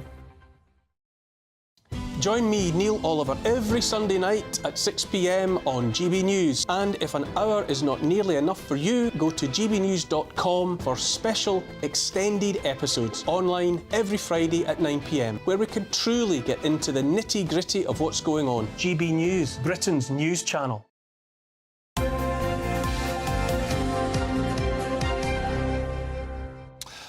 Some royal news now, and new reports suggest that Prince Harry is lonely in California, and he's considering returning to Britain despite a seismic falling out with his father and his brother. But the question we're asking this morning is whether Meghan would come with her Prince Charming, or whether Harry would perhaps be more welcome here if he came solo. Like Kinsey, we'll go to Kinsey Schofield live now in LA. Kinsey, we've got lots of time to talk about this and speculate this. We've got about 6 minutes or so to talk. But what's behind all of this? Where are these thoughts coming from? They're coming from royal author Hugo Vickers, and I don't know if you're familiar with Mr. Vickers, but he's written over 30 books about the British royal family. And he told The Sun that Prince Harry will ultimately return to the UK with his tail between his legs. He described the Duke of Sussex as angry and says Harry is genuinely petrified of losing his wife, Meghan Markle. When asked his predictions for where Harry and Meghan will be in the next 20 years, Vickers told The Sun, I think he'll come home, explaining, I think Harry will come home, and if he comes home, we must be very nice to him because he won't particularly want to. He's quite angry, suggesting that he would be coming home solo. Vickers also said that Prince Harry looks slightly petrified of Meghan Markle, and that King Charles has left the door wide open for Harry's return if and when he does decide to come back. I mean, Kinsey, I've never been to California, but I can only imagine the culture shock that Prince Harry has faced arriving there. This is a kid that has grown up in castles, went to Eton College, holidayed walking across, British country estates on horseback, playing polo, shooting grouse and pheasants and deer. There isn't an awful lot of that happens in California. And, of course, not many of his friends over there. It is plausible that he could be very lonely. Yeah, I mean, I totally agree with you. And if you think about Prince Harry's life, 4 years ago, the man learned how to pay his phone bill. 4 years ago, his schedule was handed to him, and somebody else was managing his day. Somebody else was managing his money. And now he goes to bed every night with his head on the pillow, worrying about how he's going to pay the mortgage, how he's going to pay for security, and certainly how he's going to pay this incredible PR team. I've got a suggestion. Stop spending the money then. I mean, it's as simple as that. I mean, absolutely. That's a really quick solution. But all of a sudden, he has adult responsibilities that he wouldn't have had to have dealt with as the Duke of Sussex, working under the umbrella of the British royal family, pursuing that life of service. He has real responsibilities today, the kind that you and I struggle with. I understand that anybody struggles with, but then, so what is the issue? What is the problem? Is she the problem? Oh, Eamonn, you are feisty this morning. It's my favorite. That's why I wore the shirt. I wanted to match your audacity this morning. And his tie. Yeah, exactly. I think that she has created a lot of roadblocks for him. Look, she calls the shots. It's quite obvious. It's where her career is going, what she is interested in, who she wants around her. It's all about her. And I mean, I'll give you an example to support your point. Prince Harry has always shied away from cameras, microphones, and attention. The Hollywood flashbulbs are not necessarily his desire, but Meghan is actively pursuing that. She's got a brand new cooking show coming out on Netflix. We believe within this Netflix cooking show launch, we're also going to see the official launch of American Riviera Orchard. The only way to have a successful launch in Hollywood of a lifestyle brand, a TV show, is media. Yeah. She's going to have to put herself out there. And those are the types of things Prince Harry dreads, avoids. And I doubt he enjoys that aspect of their life. But, Kinsey, I remember the time when we all loved Prince Harry. I really do. And I grew up, he's a bit younger than me. William's the same age as me. But he was always the lovable rogue, the party boy, the fun boy. I do think that there is still warmth deep down in British society for him. I think he could turn it around. I think he could turn it around. As I say, he isn't so much the issue. She's the issue. Well, he did write Spare. There is Spare. But, Hugo Vickers' point is that if Harry comes back in 20 years, which it would be in 20 years, Prince Harry is not going to leave his children alone in the United States of America. There is no way. But he said Prince Harry will probably be resentful over the fact, and that the UK, Hugo said, does need to be nice to him. And I don't know if your viewers would agree with that point, but Vickers saying specifically that people need to be nice to him because he won't particularly want to be back in the UK. Gosh, who will care in 20 years' time? We'll all have moved on. I'll be dead. We'll be, But why would we care? It's like Edward and Mrs. Simpson. They went off to Paris or whatever, and when he died, they then started going to his funeral and whatever. It was as if it didn't matter anymore. I think if he came back with his tail between his legs and did a mea culpa, the British people could welcome him back into the fold. That's my opinion.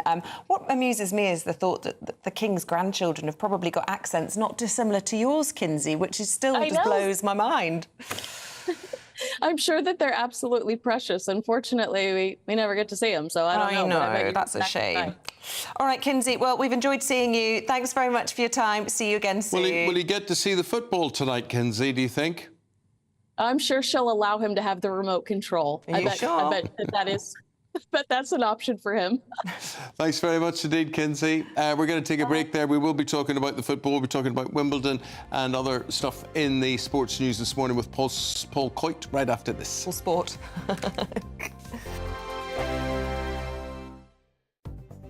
The latest GB News travel. Good morning, I'm Russell Holding. There's disruption to some CalMac ferry sailings to and from the Inner and Outer Hebrides, Skye Raasay and the Small Isles, either because of poor weather conditions or tidal conditions. Now on the M42 in Worcestershire, it's still very slow northbound between junctions 2 and 3 from Halfchurch to Redditch after overnight roadworks earlier on. Now in Berkshire, the A4 is closed each way along Bath Road in Reading between Honey End Lane and Liebenrode Road after an accident. In London, the A404 Harrow Road's closed westbound towards Bridgewater Road in Sudbury after an accident. On the M26 in Kent, there are long westbound delays towards the M25 because of roadworks. And in Surrey, there's a huge stretch of the A24 still closed northbound after a diesel spill yesterday. It's closed all the way from the Clarks Green roundabout near Ockley to the M25 at Leatherhead. That's the latest. You can stay up to date throughout the day by visiting our website, gbnews.com. Good afternoon, Britain. Your lunchtime update on the stories that matter across the UK. From breaking news and insightful analysis, inspiring stories and lively debates. You're comparing yourself to a former Prime Minister. Which is it? Stay informed, stay updated, stay entertained. I just don't know how anyone would not want to be there. Every weekday from midday. We are Good Afternoon Britain, only on GB News. Britain's news channel. Hi there, I'm Michelle Dewberry and I'm going to take a second to tell you all about my show, Dubes & Co. We start off with the issues of the day. We then bring in both sides of the arguments. We get rid of the disrespect. And then you throw me into the mix. And trust me, I'll tell it exactly how it is. And then, of course, the magic ingredient, you at home. We mix it all together and what have we got, in my opinion, the best debate show in town. Monday to Friday, 6 till 7 on GB News, Britain's news channel. I'm Patrick Christie's. Every weeknight from 9, I bring you 2 hours of unmissable, explosive debate and headline-grabbing interviews. What impact has that had? We got death threats and the bomb threat and so on. As time passes, she could have said stump. You made my argument for me. My guest and I tackle the issues that really matter with a sharp take on every story. Went everywhere. Something practical could be done. Or I can become something different. Patrick Christie's tonight from 9 p.m. only on GB News, Britain's news channel. Are the newspapers getting you down? My wife didn't divorce me that month. Struggling to separate the wheat from the chaff? I know that it's a bit of a circus at the best of times. Well, don't worry. Headliners has got you covered. We'll take the burden of reading the day's news, and if we get depressed, who cares? It's an occupational hazard, frankly. That's Headliners on GB News from 11 p.m. till midnight, and the following morning, 5 till 6 a.m. on GB News, the comedy channel. Nah, just kidding. Britain's news channel.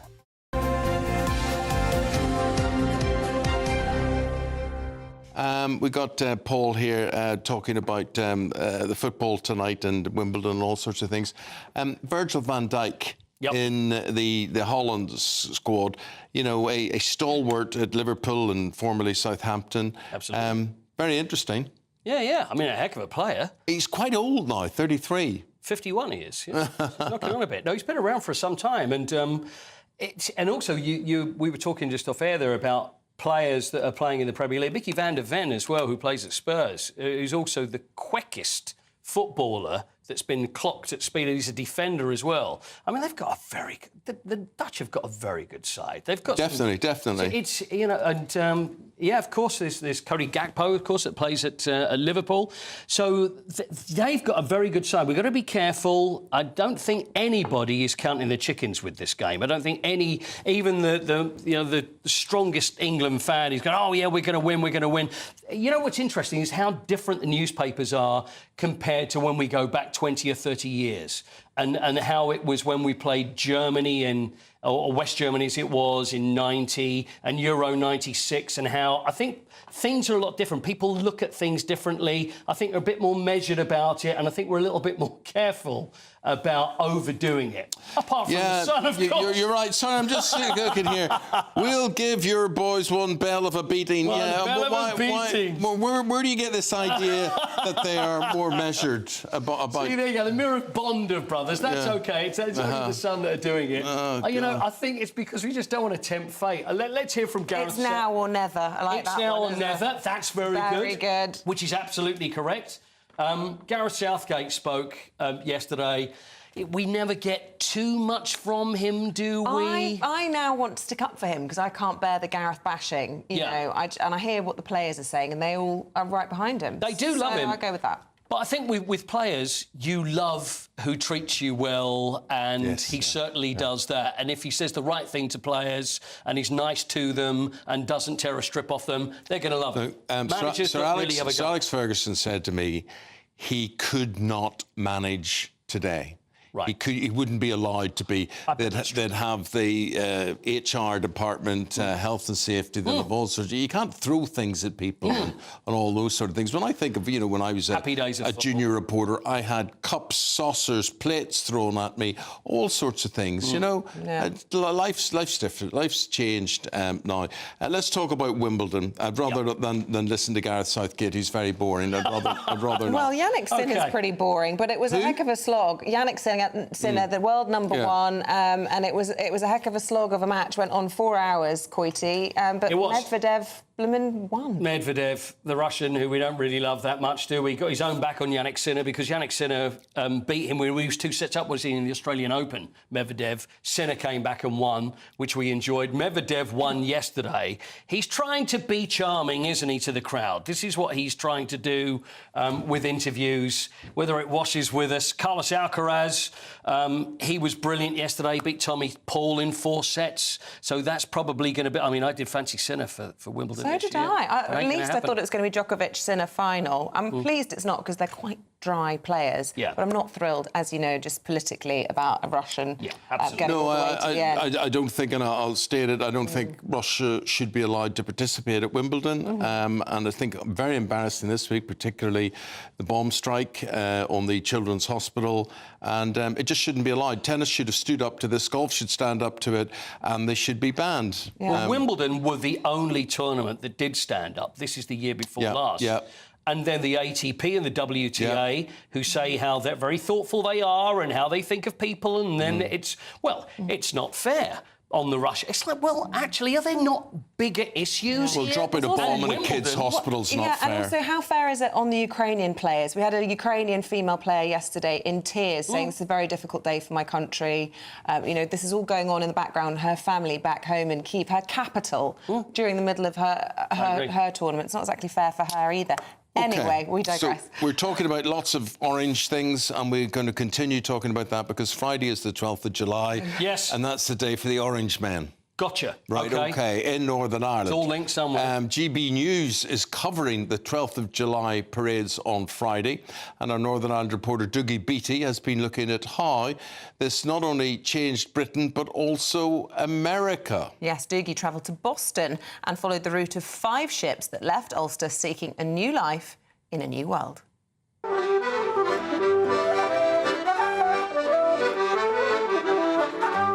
Presbyterians were not as tied down as they are today, I think, with rules. The church was the church, the Sabbath was the Sabbath, but outside that, they enjoyed their music. They liked their fiddle playing, they liked the violin, they even liked a wee bit of dancing. And we're told locally that they were fond of a wee bit of poaching.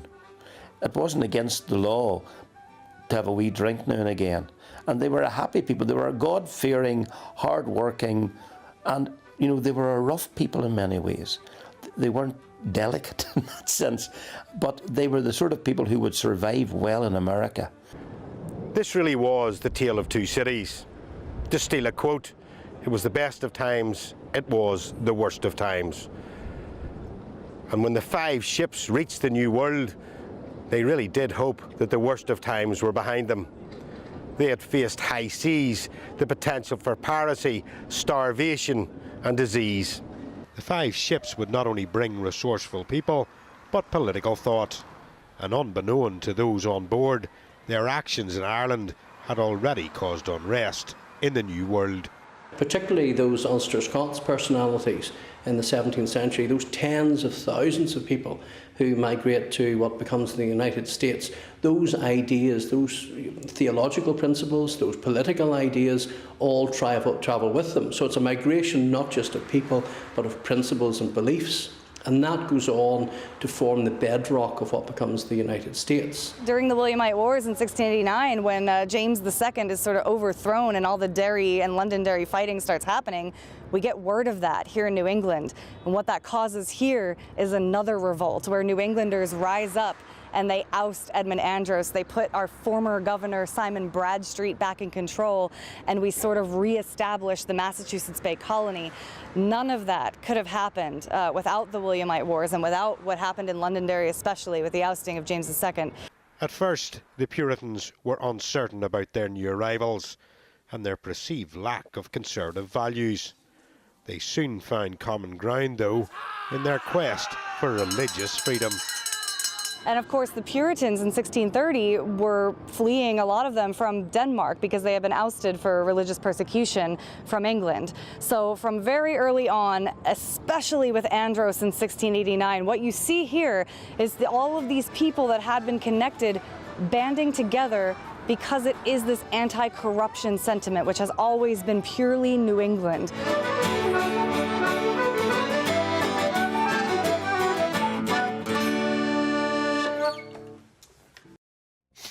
Papers coming away next. We've got Scarlett Maguire and Claire Muldoon to take you through all of those. See you in a moment.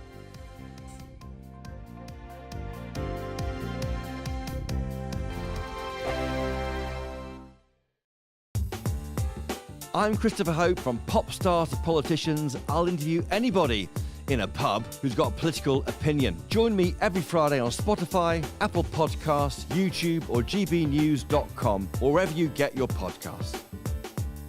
This is GB News, the People's Channel. I'm Bev Turner. Thank you for joining us on GB News, the People's Channel, Britain's news channel. This is GB News, Britain's news channel. In World War I, 309 men from Britain and the Commonwealth never came home because they'd been shot at dawn. The majority were killed for desertion, cowardice and sleeping at post. Appearing at their court-martials and told they'd brought shame on their country, these men had no opportunity to defend themselves and were executed by a firing squad. The National Memorial Arboretum launched a fundraising campaign to restore the memorial, which has stood for more than 20 years. Thank you to your viewers for their support for the fundraising campaign.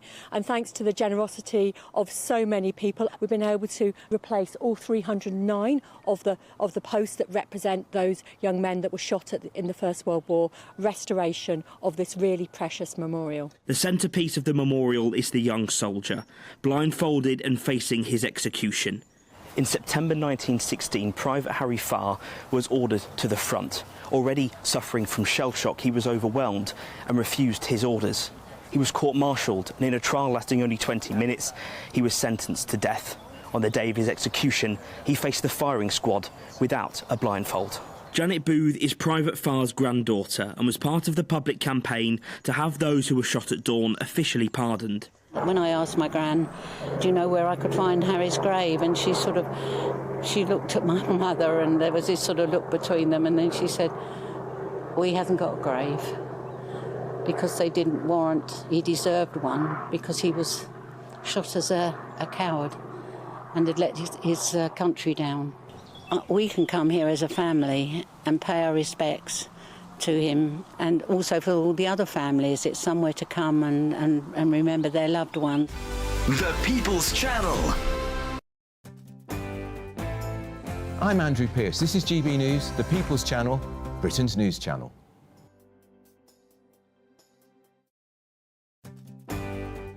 I'm Mark Dolan, and this is GB News, the People's Channel, Britain's news channel. I'm Michael Portillo. This is GB News, the People's Channel, Britain's news channel.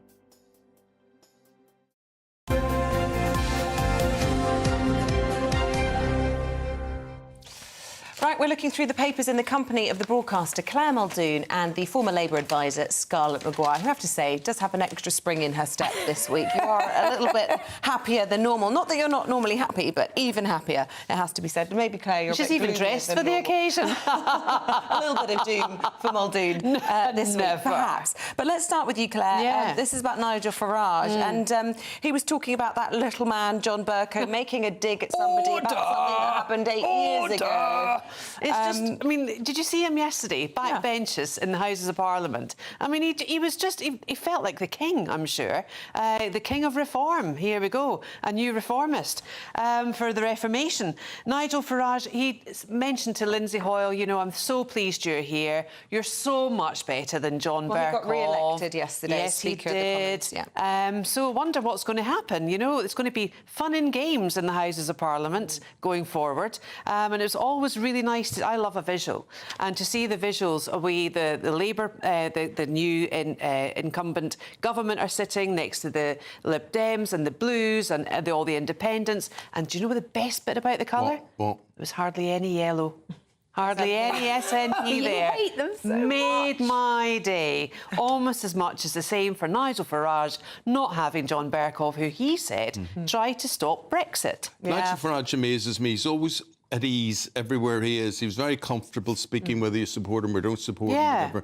But he was as if he was there for years and years. I know. Well, he did spend, was it 18 years as an MEP making similar sort of At things The Hague. in The Hague, Yeah. so he's used to that sort of thing. But I think if he's going to go on and on about Brexit, it is going to get very, very... I don't think we will. We are story, over isn't it. Yeah. I don't think... You say we are over really? it. We're not over it. You've got Northern Ireland, which is being governed by European laws and British laws. So, again, everybody's very quick to dismiss and exist that Northern Ireland isn't really there, but it is, and it's under jurisdiction from two... And it is, and Rishi Sunak said, you get the best of both worlds.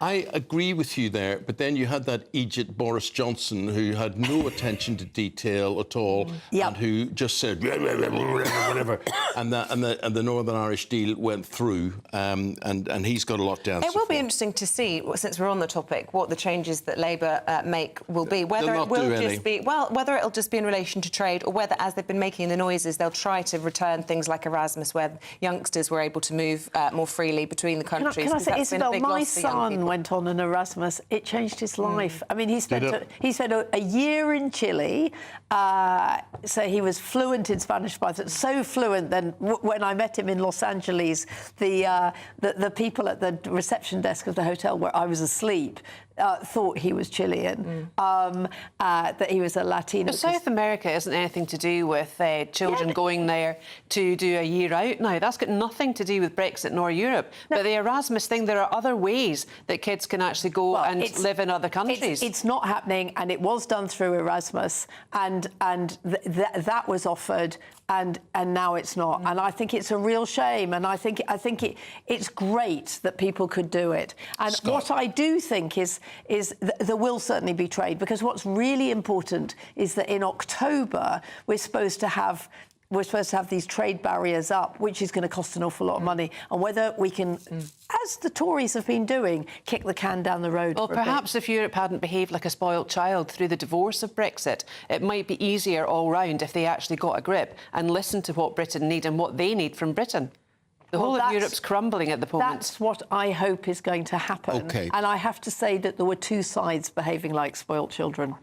Scarlett, I want to talk. Here's something, I don't know the detail. I'm trying to find the paper. Where's the mail? Is the mail, mail under there? Well, actually, you read it, Eamonn, and it doesn't explain it. So what's happening is that so the Royal Mail is being bought by this Czech company, which is bad enough, right? And they are saying we're going to stop delivering by train. And it just seems completely and utterly mad that one of the things that we've been brought up with is trains going through the night to deliver the mail. Now, they do say that this will be very carbon neutral, and that the 5,000 red vans is the largest electric vehicle fleet in the country, and the fleet of heavy goods vehicles is partly run on vegetable oil, which is a renewable alternative to diesel. They clog up the roads as well. Absolutely. I mean, I think freight train travel is really important. This is the night mail crossing the border, bringing the checks and the postal orders, letters for the rich, letters for the poor, the boy in the corner, the girl next door. Brilliant. Yeah. Absolutely brilliant. And that is what the Royal Mail is to me. And they're just about to spoil it. I mean, I don't understand this, but generally I would look and I would say the idea of taking any freight transport off railways is a bad idea. What are railways going to be there for if you're not shifting heavy stuff around the country? And mail, for instance, you know, you get on a train in London, you can go to Reading or wherever it is, Coventry or whatever. You can go there directly to it. I just don't see why this should be encouraged, and this can't be good for trains. No, it can't be. It can't be good going forward either for the tracks. Labour have said that they're going to renationalise the railways, and I'm a strong proponent of that. I think they really have to. But this is really sad if this is going to happen. And why is the Royal Mail being sold to a Czech company? Precisely. I mean, it shouldn't. You know, the thing is that privatisation has been a complete look disaster. at the water. Look at water. Which we might come on to. Yeah, it's not on our list this hour. Doesn't, but it doesn't we work. could renationalise the Royal Mail while we're on it. That mightn't be a bad idea. Claire, let's talk about primary schools and the impact of COVID and all those schools closing, which, fingers crossed, will never happen again. And it seems that kids just aren't catching up. Well, look, I'm sorry, but it's not up to the schools to blame fully the schools on this. The children now, because of these attainment stupid measures put in called SATs, children at end of Key Stage 1 and end of Key Stage 2, plus Key Stage 3 when they're in higher education, why are we doing it? Why are we dumbing down? Why do we need to put staff and children and parents under pressure to get the SATs results? It is merely a gift for the statisticians, it's a gift for governors, it's a gift for local authorities.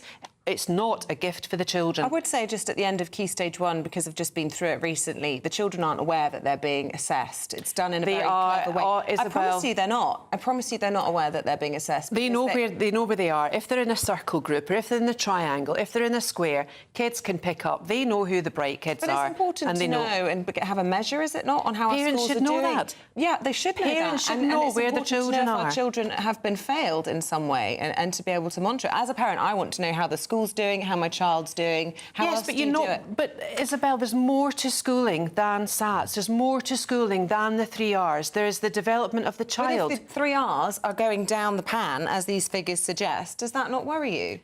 It worries me that people aren't parenting their children. It's not the school's job to parent. I think we can't always blame the parents. Yes, we can.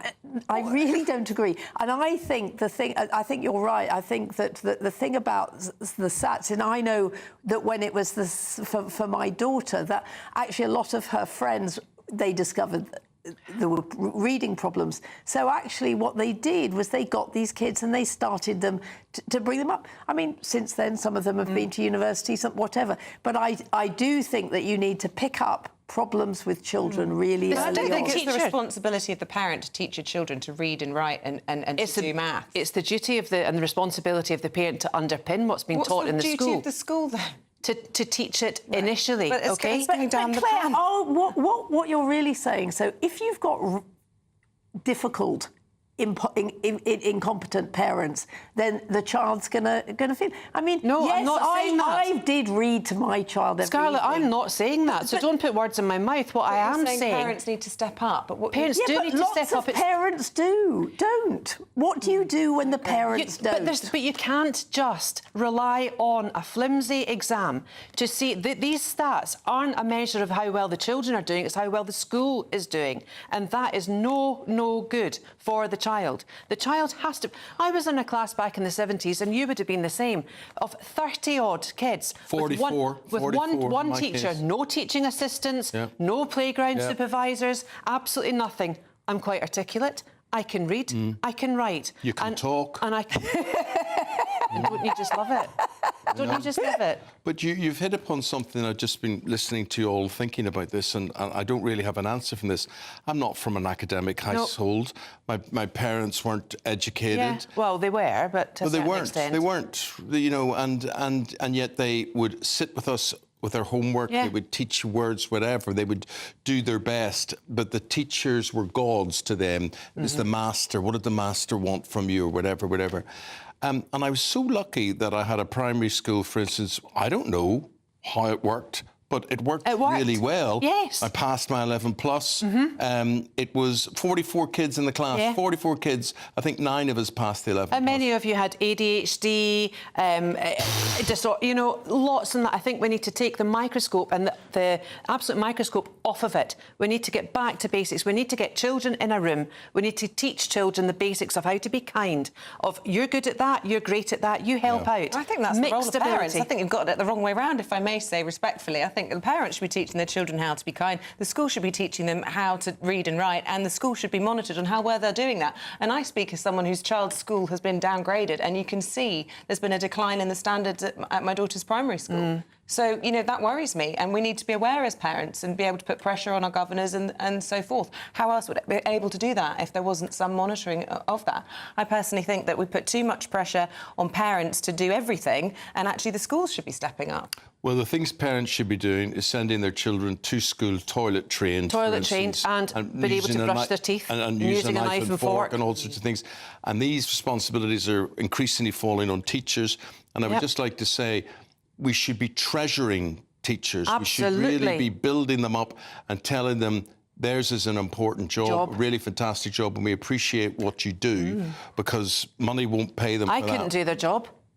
Well, I think they're really brilliant. I think they're really brilliant. And let them get on with their job. Don't let them teach just to sit an exam and pass an exam. Well, I mean, I think they can do both. Yeah. Right, the price of coffee is set to remain very high. Well, actually, there's another story I can chip in on this one. Yeah. A trip that my son just went on with his granny, and he went and got a meal deal lunch, all for the cost of less than his granny's cup of coffee. Really? Really? What did he get? He got a sandwich, a packet of, I don't know, nuts or something. Some fruit, one of those three meal deal, and what kind my of coffee did your mum bought get? a cup of coffee from one of these high street chains, and it costs more for a single cup of coffee. Do you know how much it cost? I think it's about £5.30 or something. Gosh. Well, you see, thank God I don't drink coffee. Because all Me too, Eamonn. I save a lot of money. Yes, I saw all these Egypts that walk in want to pay for that £6 something or whatever it is. Are you mad? £6, and then they maybe have 2 or 3 of those a day. 18 quid on drinking blooming coffee. Do you know what? You might not drink coffee, but do you know what you do like? What? A wee bacon butty. And do you know what bacon butties do, according to the Star? They lift your brain. The smell of bacon boosts our cognitive powers, says Boffins, and he added the sensory and nutritional elements of bacon can play a role in cognitive enhancement as part of a well-balanced diet. So that's why Eamonn is so intelligent. Yes. Does he have a well-balanced diet? I don't think so. I don't think so either. And what worries me is that apparently the colour of bacon is a problem. Because it's dyed. If it's red, it's dyed most of the time. Right? Or it should be anaemic looking, to be true. Yeah. And there's so many, all these, what we eat. But I remember when I was a child, it was anaemic, and then when you cooked it, it went red. Well, I like streaky bacon, so most of it's fat anyway, so there's nothing to die. Back all streaky, Eamonn. Yeah, OK. Which one? Let's go. We're going to go and have a bacon butty now as we bring you the weather with Alex Burkhill. Also a bit anemic. That warm feeling inside from Boxed Boilers, sponsors of weather on GB News. Morning, time for your latest weather update from the Met Office here on GB News. For many of us, it's a drier day today, but one major exception to that will be northeast Scotland, where the rain set in overnight and will continue throughout today. We have a Met Office yellow warning in place. Further rain to come over parts of southwest Scotland and Northern Ireland. For a good chunk of England and Wales, though, it is largely dry. A few showers for Wales and northwest England. Any showers in the south pretty well scattered. We should see some bright or even sunny spells coming through here, which may lift temperatures up to 22 or 23. Further north, we are some 10 degrees lower. A cool and very wet day across northern Scotland, 12 or 13 at best. And as I said, that rain continuing, likely to cause some problems as the rain builds up through the day. 50 to 70 millimetres of rain in places. A lot of spray and surface water on the roads for this evening's rush hour here. The rain easing a little across southwest Scotland, and much of the central belt will be dry for most of the day. We will continue to see some outbreaks of rain for Northern Ireland, again particularly along the north coast. Showers pretty well scattered across England and Wales, and some late sunshine across the southeast. By and large a fine evening here for watching the football. But the rain will continue in northeast Scotland through the evening, and that Met Office yellow warning remains in place until midnight. The breeze coming down from the north here as well, but elsewhere the wind's fairly light, some clearer skies across the south, but generally enough cloud to keep those temperatures up in double digits. On to Thursday's weather, and we'll finally see things turning a bit drier over northeast Scotland. Maybe not from dawn, still some rain likely here, but it'll trickle southwards, so we'll see things turning a bit wetter across Edinburgh down towards Newcastle. A few scattered showers across central parts of England and Wales, but again, much of the south looking dry and bright, and a drier day for Northern Ireland. Some sunshine developing later tomorrow across northern Scotland. Still on the cool side, warmer further south.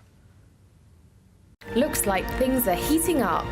Boxed Boilers, sponsors of weather on GB News.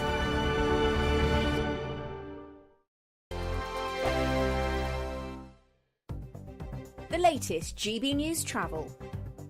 Good morning, I'm Russell Holding. There's disruption to some Calmac ferry sailings this morning to and from the Inner and Outer Hebrides, Skye, Raasay and Small Isles because of either poor weather conditions or tidal conditions. Now on the M6 in Cheshire, the inside lanes closed northbound after an accident between junctions 18 and 19 from the Millwich and Holmes Chapelton to Knutsford, causing queues. In Berkshire, the A4 Bath Road in Reading is closed each way because of an accident. In London, the A404 Harrow Road is closed westbound towards Bridgewater Road in Sudbury after an accident. On the M26 in Kent, there are long westbound delays towards the M25, with clockwise delays on the M25 towards there from Junction 4 at Orpington because of roadworks. And in Surrey, the A24 is closed northbound from the Clarks Green roundabout near Ockley to the M25 at Leatherhead after a diesel spill yesterday. That's the latest. You can stay up to date throughout the day by visiting our website, gbnews.com. Summer could be a scorcher with your chance to win £30,000 cash, our biggest cash prize to date. It's totally tax-free, which means you get to spend every single penny however you like. What plans would you make with an extra £30,000 cash in your bank account? Take your family on the ultimate holiday, buy that treat that's always seemed out of reach, or just put it in the bank for a later date. However you'd spend it, make sure you don't miss out. For another chance to win £30,000 in tax-free cash, text cash to 63232. Text costs £2 plus one standard network rate message. You can enter online at gbnews.com/win. Entries cost £2 or post your name and number to GB07 PO Box 8690 Derby DE1 9TT. UK only. Entrance must be 18 or over. Lines close at 5 p.m. on the 30th of August. Please check the closing time if listening or watching on demand. Good luck. I'm Christopher Hope. From pop stars to politicians, I'll interview anybody in a pub who's got a political opinion. Join me every Friday on Spotify, Apple Podcasts, YouTube or gbnews.com, or wherever you get your podcasts. This is GB News, the People's Channel. In the GB Newsroom, we bring you the news as it happens. With our team of dedicated journalists across the UK, GB News brings you accurate reporting of the day's topical agenda. When the news breaks, wherever and whenever it's happening, we'll be there. This is GB News. The People's Channel, Britain's news channel. If you want your news to be straight talking... This is the nightmare for the Conservatives again. Down to earth. It's not just Nottingham where this is happening, is it? And most importantly, honest. Hard-working, middle-class taxpayers, they'll get their book thrown at them. Then catch me, Martin Daubney, Monday to Friday, 3 till 6 p.m. on GB News, Britain's news channel.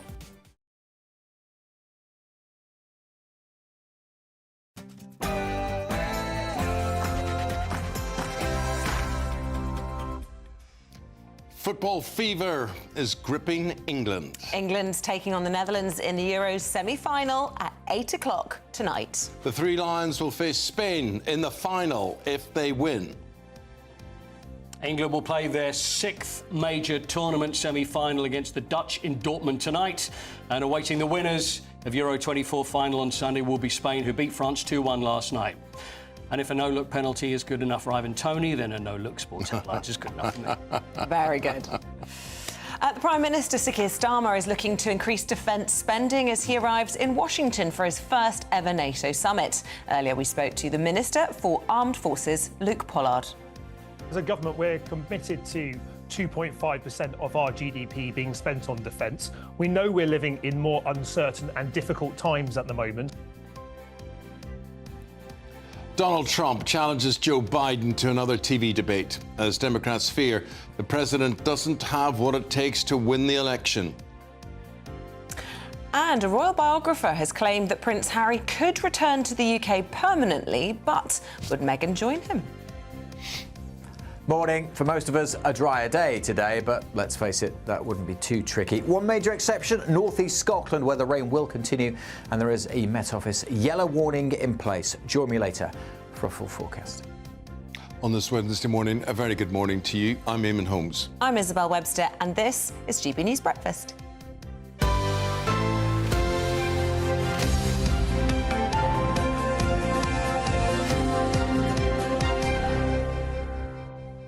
Well, it's one of those carnival days, a festival day. Whether you're into football or not, millions of people will be glued to their TV screens tonight as England take on Netherlands for a place in the Euro 2024 final. Yes, and that's after Spain won their semi against France last night. We've got Paul Coit with us in the studio just to reflect the mood overall, and I think it's one of those special days, isn't it? It is. The mood is nervous and excited. I always get confused between the two. Nervous because you wonder what England's going to turn up.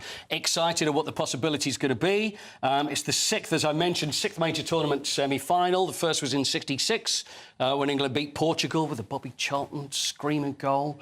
Then they won that. 1990 was the West Germany game, the famous semi-final in Turin that they lost on penalties. Then lost on penalties again. Euro 96. 2018 lost to Croatia, and 2020 when they beat Denmark in the Euros. And so who knows what England's going to turn up? We just don't know. Talking about turning up, you heard about the Dutch team last night where they left their training camp and whatever, and they boarded a train, but the line was blocked and the train had to be cancelled and they had to wait to be bussed to an airport to get a plane, and therefore they missed their news conference, which was being held and whatever. So they were in disarray, really. Well, I was greasing the hand of some of the transport officials in Germany yesterday, and it's glad to see that something did go wrong. I mentioned the no-look penalty. Ivan Toney, I love this. This is something that came out yesterday. Ivan Toney, he may not look at penalties. In fact, he doesn't look at anything. Here we go.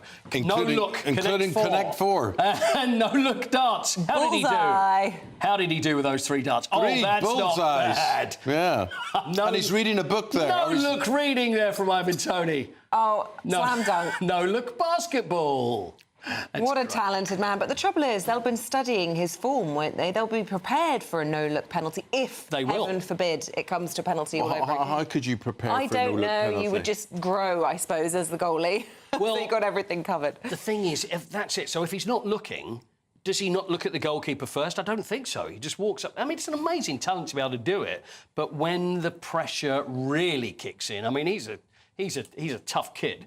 I don't know whether he's going to do it this time. But let's just hope it doesn't get to that. Here's what people out in the street think. We went out and about and asked a few people what they thought, what way tonight would go, and this is what they had to say.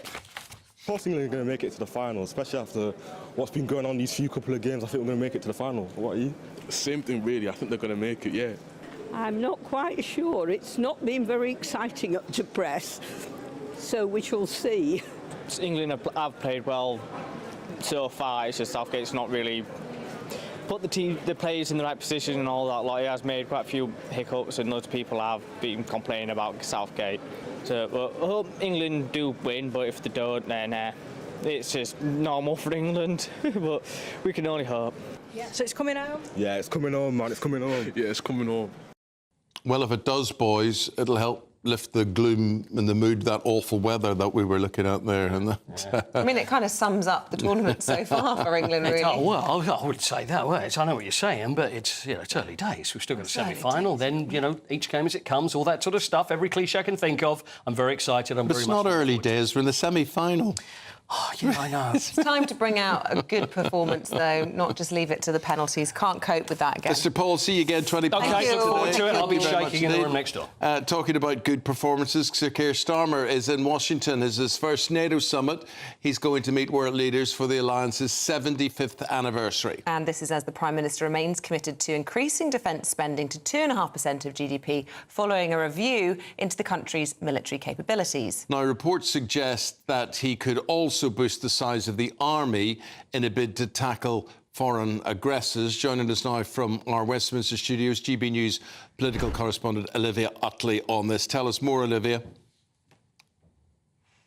It's Keir Starmer's sort of first big test on the international stage, and the big question is, what is he going to do about defence spending? The new Prime Minister has said that he is committed to raising defence spending to 2.5% of GDP, but he has refused to say that he will do it in this Parliament. Now, that is a really big sticking point. Rishi Sunak did promise to raise defence spending to 2.5% of GDP in this Parliament if he had been made Prime Minister.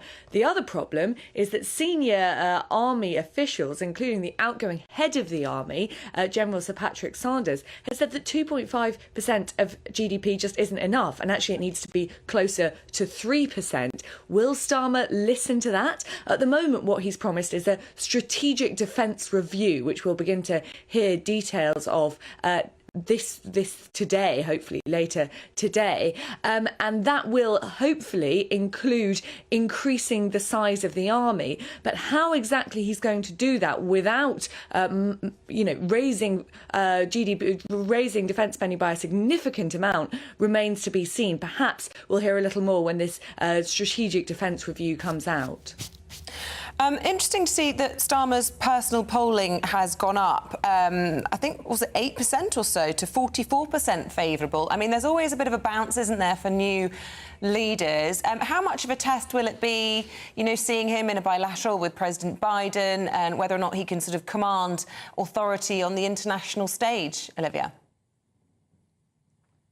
I suspect Keir Starmer is very grateful for this opportunity so early on to get an airing on the international stage, if you like. It tends to give prime ministers a boost because they are sort of almost intrinsically seen as statesmanly if they are doing something statesmanly.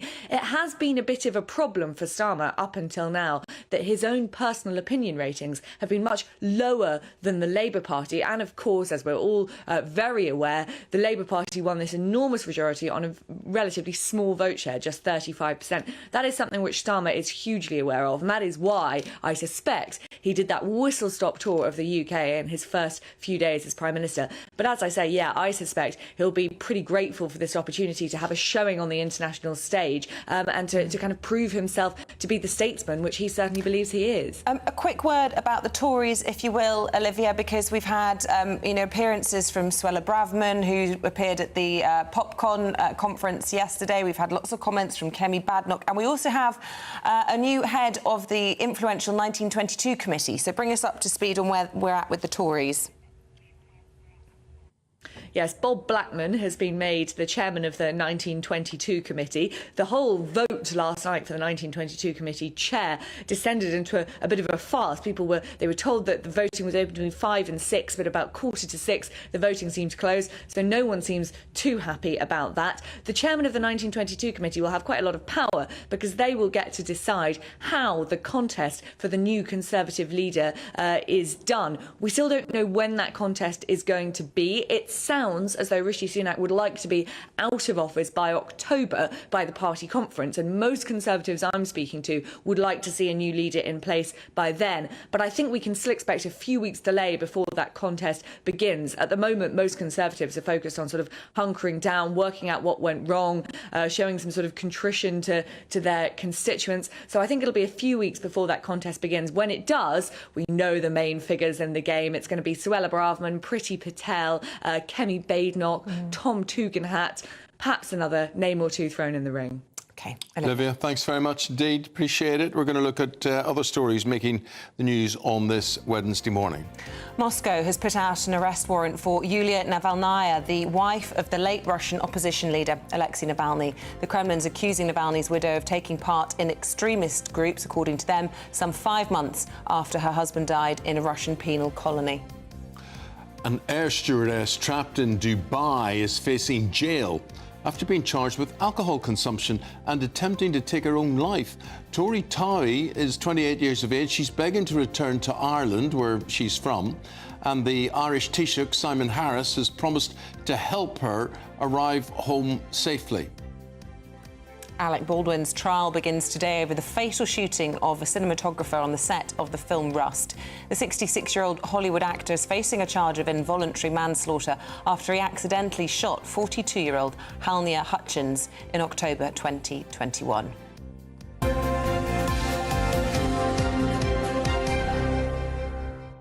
See, that Dubai story is really quite frightening to me, because Dubai, everybody associates Dubai with holidays and niceness and whatever, but you stray into areas that you shouldn't be. That girl, Tori Toy, she's 28, and they've got her in jail because she attempted to take her own life. Surely she should be in hospital. Surely she should be getting help for that sort of thing. You get these stories, don't you, periodically about, you know, even a married couple having a hug on a beach, or somebody with too many paracetamols for the authorities in their suitcase were deemed to be drug dealers, and suddenly they're in jail. Very popular British tourist destination, of course it is. Fraught with these sorts of problems. This idea of alcohol consumption, is alcohol legal or illegal?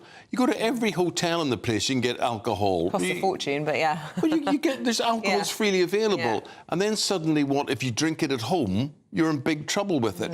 It's absolutely ridiculous, and we support the whole regime. I mean, I think somebody should be saying that girl should be just sent home and cared for and looked after. No messing about. No messing about with the weather. Good morning, Alex Burkle.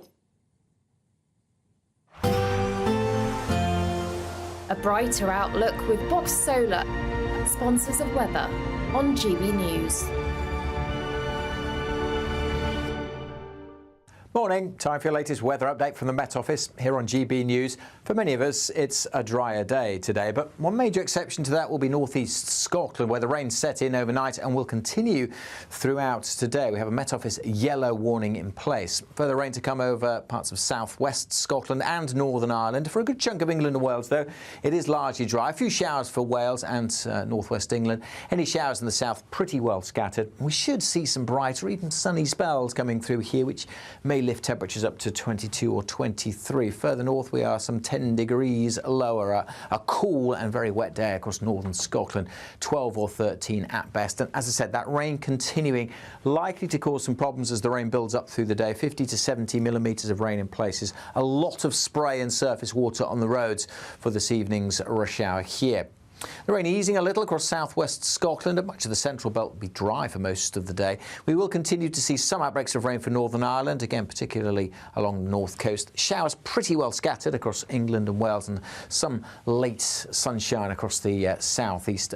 By and large, a fine evening here for watching the football. But the rain will continue in northeast Scotland through the evening, and that Met Office yellow warning remains in place until midnight. The breeze coming down from the north here as well, but elsewhere the wind's fairly light, some clearer skies across the south, but generally enough cloud to keep those temperatures up in double digits. On to Thursday's weather, and we'll finally see things turning a bit drier over northeast Scotland. Maybe not from dawn, still some rain likely here, but it'll trickle southwards, so we'll see things turning a bit wetter across Edinburgh down towards Newcastle.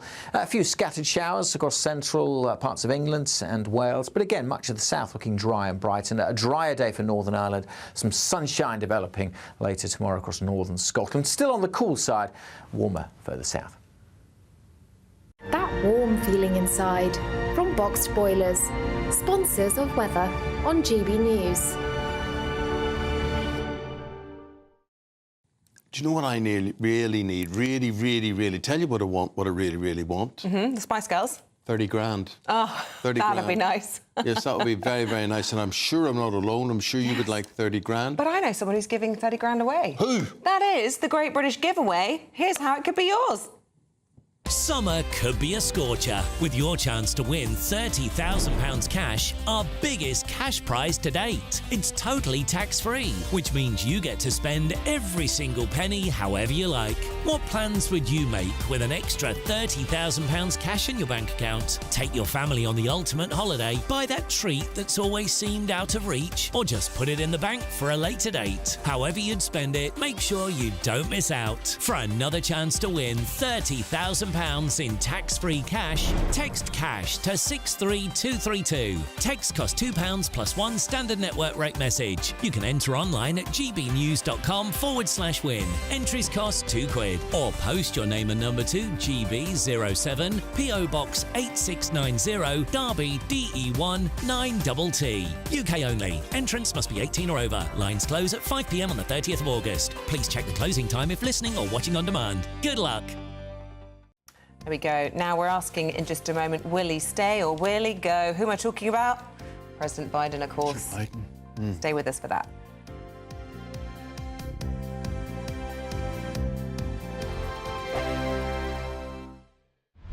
Britain's newsroom. Weekday mornings from 9:30. Well, we've got quite an extraordinary story to talk to you about now because a triple amputee war hero is launching a bid to become the first to sail across the Pacific Ocean non-stop, solo and unsupported. Craig Wood was blown up as a teenager by the Taliban in Afghanistan, but now he's hoping to change the perception of disabled people and raise money for other limbless veterans like himself. And Craig joins us now. Morning. So, Craig, you are extraordinary. You are planning to take up to 80 days to sail from La Paz in Mexico to Japan. Yeah. How many miles is that? It'll be over 6,000. Amazing. Amazing. And it will take you how long?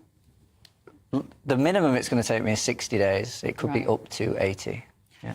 And that's on your own. You've done plenty of this before, haven't you? You've done lots of solo sailing. Yeah, I've done quite a bit of solo sailing, but not as big as this. It is the world's biggest ocean, after all. And why that particular route?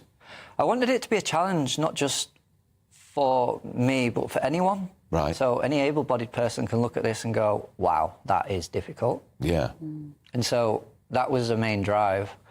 Then it's become a bigger thing than that now. Now I'm raising money for charity and I can truly inspire people to change their perception on what is possible for disabled people. And if you don't mind, can we ask you what happened in 2009 in Afghanistan? What were the circumstances of your injury? I was on a normal routine foot patrol. About 5 metres in front of me, a commando IED was triggered. And subsequently, I became a triple amputee. Both legs above the knee, left hand at the wrist, facial injuries, etc., etc. The People's Channel. Good afternoon, Britain. Your lunchtime update on the stories that matter across the UK. From breaking news and insightful analysis, inspiring stories and lively debates. You're comparing yourself to a former Prime Minister. Which is it? Stay informed, stay updated, stay entertained. I just don't know how anyone would not want to be there. Every weekday from midday. We are Good Afternoon Britain, only on GB News. Britain's news channel. Hi there, I'm Michelle Dewberry and I'm going to take a second to tell you all about my show, Dubes & Co. We start off with the issues of the day. We then bring in both sides of the arguments. We get rid of the disrespect. And then you throw me into the mix. And trust me, I'll tell it exactly how it is. And then, of course, the magic ingredient, you at home. We mix it all together and what have we got, in my opinion, the best debate show in town. Monday to Friday, 6 till 7 on GB News, Britain's news channel. We have our reporter Charlie Peters in the studio because Donald Trump has challenged Joe Biden to another TV debate, and he did this yesterday. Charlie, tell us more on this. Well, he's made this challenge in his first big public rally since that debate just a couple of weeks ago between the two presidential candidates, and Biden's team has openly said that it was disastrous for the Biden So they'll campaign. not want to take on another one? It's highly unlikely they want to do it again, not anytime soon, that's for sure. But also, we also heard from Donald Trump in his typical style, also challenging Biden to a round of golf, saying that if he's got the capability to do that, then he can be president. And in response, the Democratic Party said, well, we challenge Donald Trump to stand up to Putin, to create jobs and to be a bold president, saying that he's failed on all of those counts. And that statement and those speeches, those lines delivered by Donald Trump in Florida came just an hour after President Biden's speech at the NATO summit in Washington, where he did read off a teleprompter quite successfully for 5 minutes. A couple of his sentences sort of skewed and some of the words kind of flowed into another. But at the end, there was a nervous moment where he was introducing Jens Stoltenberg, the Secretary General of NATO. He was awarding him the Presidential Medal of Freedom, but he was unable to speak to him directly, even though he was stood by his side. He was reading off the teleprompter to say, "You've been such a great hero for NATO." That didn't look quite great. And then not a good look. And then right at the end, he said, "Invite the military on stage," which is an instruction, not a line from the speech. Then he realised, oh dear, I've got to turn away. I have to say, Mr. Stoltenberg did look a bit uneasy and awkward, stood aside. We're used to these sorts of pictures, aren't we? We had Obama the other day trying to gently usher him off stage, or whether it's his wife, and we've seen the arrows that are being put up around stage to help him on and off stage. It's clear he's having problems. Let's take a look at the contrast. The Donald obviously sensing a weak spot here, very smart to challenge for another debate, because he didn't have to do much, did he? Just sort of stood there and let Biden sort of unravel himself there. But let's just take a look at this rally in Florida last night. Let's do another debate this week so that Sleepy Joe Biden can prove to everyone all over the world that he has what it takes to be president. But this time it will be man to man, no moderators, no holes barred. Just name the place, anytime, anywhere. Strong. He looks strong, but also saying no holds barred, man to man. That's not the kind of performance that he actually put on when they first had the debate with the moderator. If anything, Donald Trump looked rather muted in that clash most recently. Very different to the performances we saw in 2020 and 2016. Perhaps, as some commentators in the States have suggested, there's almost a feeling of pity there. And that actually, if you go too hard on a man who lacks that sort of the mental agility required for such an occasion, you might make the American people look towards Biden and feel almost a sense of protection and not liking, almost a bully in the playground. Yeah, I mean, he didn't need to do anything, did he? He didn't. But meanwhile, conversely, I mean, NATO is, I suppose, President Biden's forte. He spent a lot of time working in foreign policy. He's hosting it in Washington. You know, he's having a bilateral with a brand new Prime Minister from the UK with a big number of seats in Parliament. So there's a possibility for him to recover from the embarrassment of the last few weeks. It feels as though this coup is kind of subsiding for him. But there's a bit of a pressure point on Thursday. Tell us about that. Yeah, a big press conference. He has to speak openly without the assistance of his teleprompter. And you say perhaps that this resistance is subsiding. I'm not sure. The silence of so many of his colleagues, both in the Senate and in the House of Representatives, isn't ideal. When asked last night, Nancy Pelosi, do you support President Biden as the next president of the United States? Do you think he should be the Democratic leader? She said, I'll make a statement soon. That is not the sort of line you want to hear. Yes. No, and she'll be appearing on Morning Joe this morning in the States, so we should get what that statement is in the coming hours. But there is an increasing number of Democratic colleagues, some of them quite senior, in the House of Representatives saying this man isn't right for us. We're also seeing many sort of Democratic-aligned journalists saying that they feel as though they've been misled by the Democratic campaign. They don't feel as though they've been kept up to date fully on his capabilities. And I think that was demonstrated most keenly last week in President Biden's first interview since this, in his terms, disastrous debate where he wasn't at his best. It was a radio interview, and the host has since resigned from that station because the Biden campaign fed her the questions. She had pre-approved questions to speak to the president at a time when more people than normal, let's be frank, were tuning into that station just to observe how was he faring after those 90 minutes of disaster when he was one-on-one with Donald Trump. All you've got to do is to look at the man, and you say this from a caring point of view, that there is something wrong with you. I don't know what it is. I'm not a doctor, but look at his hands. You look at his hands and look at his feet. I can't show you with this desk here, but his hands don't move and his feet shuffle all the time. He is just not cognitively in charge of his body. And the questions and the conversation isn't moving away from that. You know, watching this hosting of the NATO summit in Washington last night, I mean, just before, it started an hour late, the White House press conference hosted by the press secretary. All of the questions right away on his health. Who's been in there to speak to him from a neurological perspective? What are the doctors saying? That's a conversation they can't move away from. It seems set, but they haven't got much time to decide. And what is the message to the likes of China, North Korea, Russia, when you see a country that is, you know, putting a convicted criminal up against somebody who's cognitively not all there? It's a weak look, and, you know, a lot of people would say it's the end for the West. Dangerous perspectives being shared, particularly from both sides. But at the moment, Biden will hope that the conversation stays on NATO. He sees that as one of his strong points on defence, keeping support for Ukraine, whereas he suggests that Trump does not do the same. Going to leave it there. Thank you very much indeed. Really appreciate that. Thank you. We have the sport next with Paul. Please stay with us.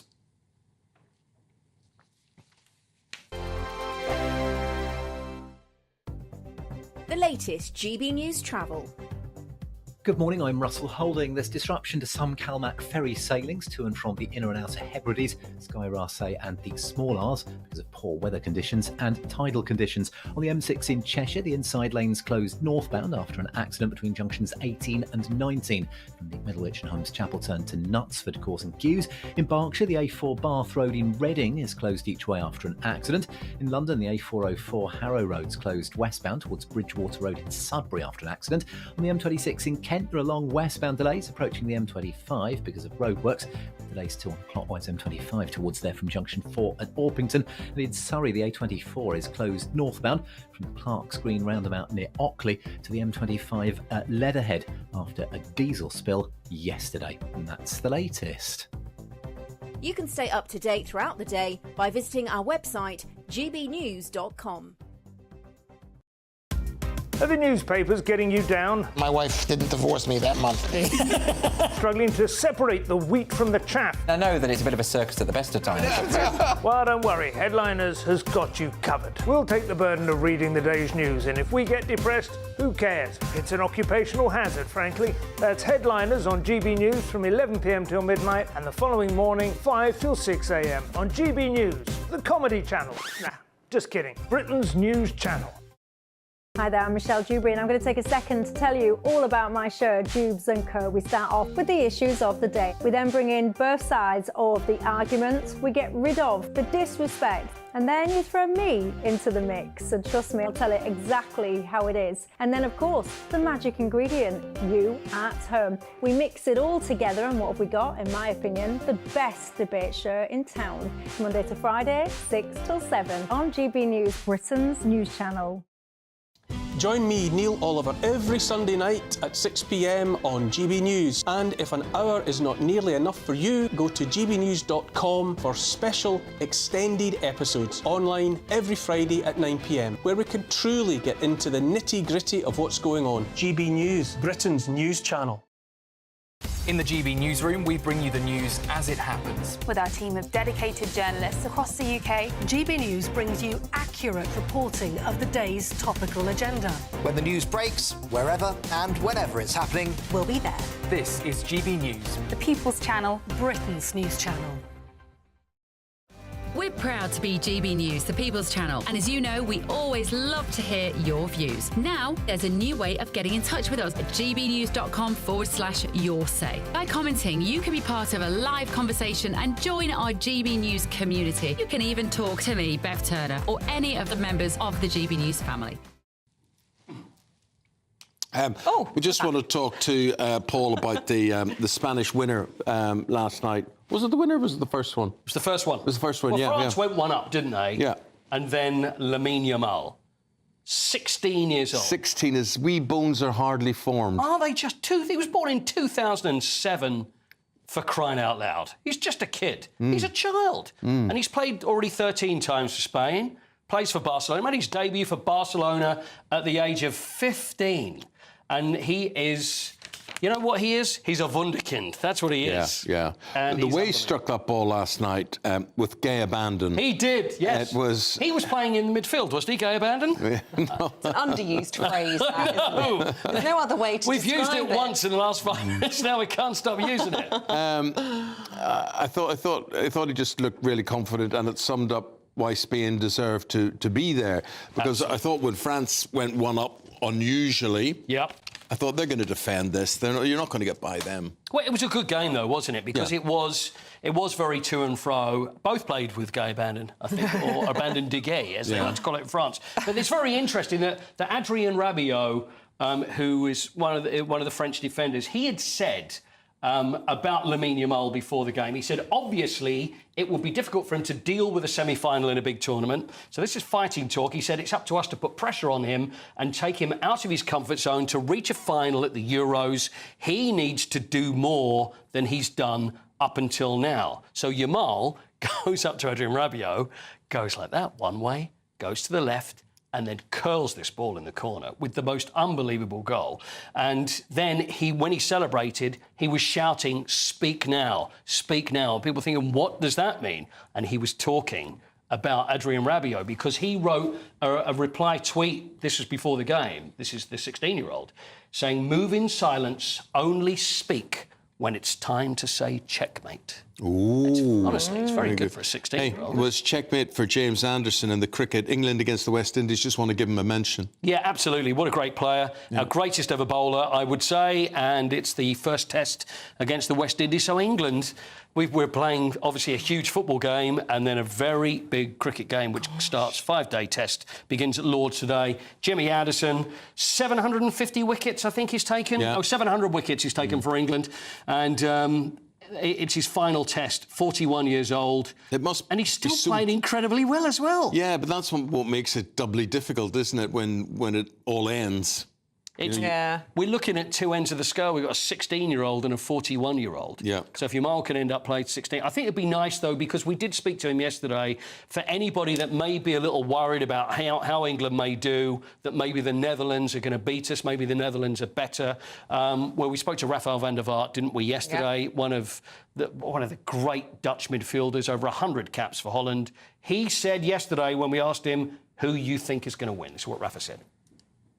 I think when England plays on the top level and Holland plays on the top level, then England will win. So we have to hope that England play like they play the whole tournament, and we just play our game. Then I think we can win. But I have a little bit, I'm a little bit scared that England somehow the pressure is gone. They reach the semi-finals, and now they think, okay, Holland we can really beat, and also not only beat but also in a good way, in a nice style. So I'm a little bit scared of the game, I have to say, because the individual quality of the players from England are better, I think.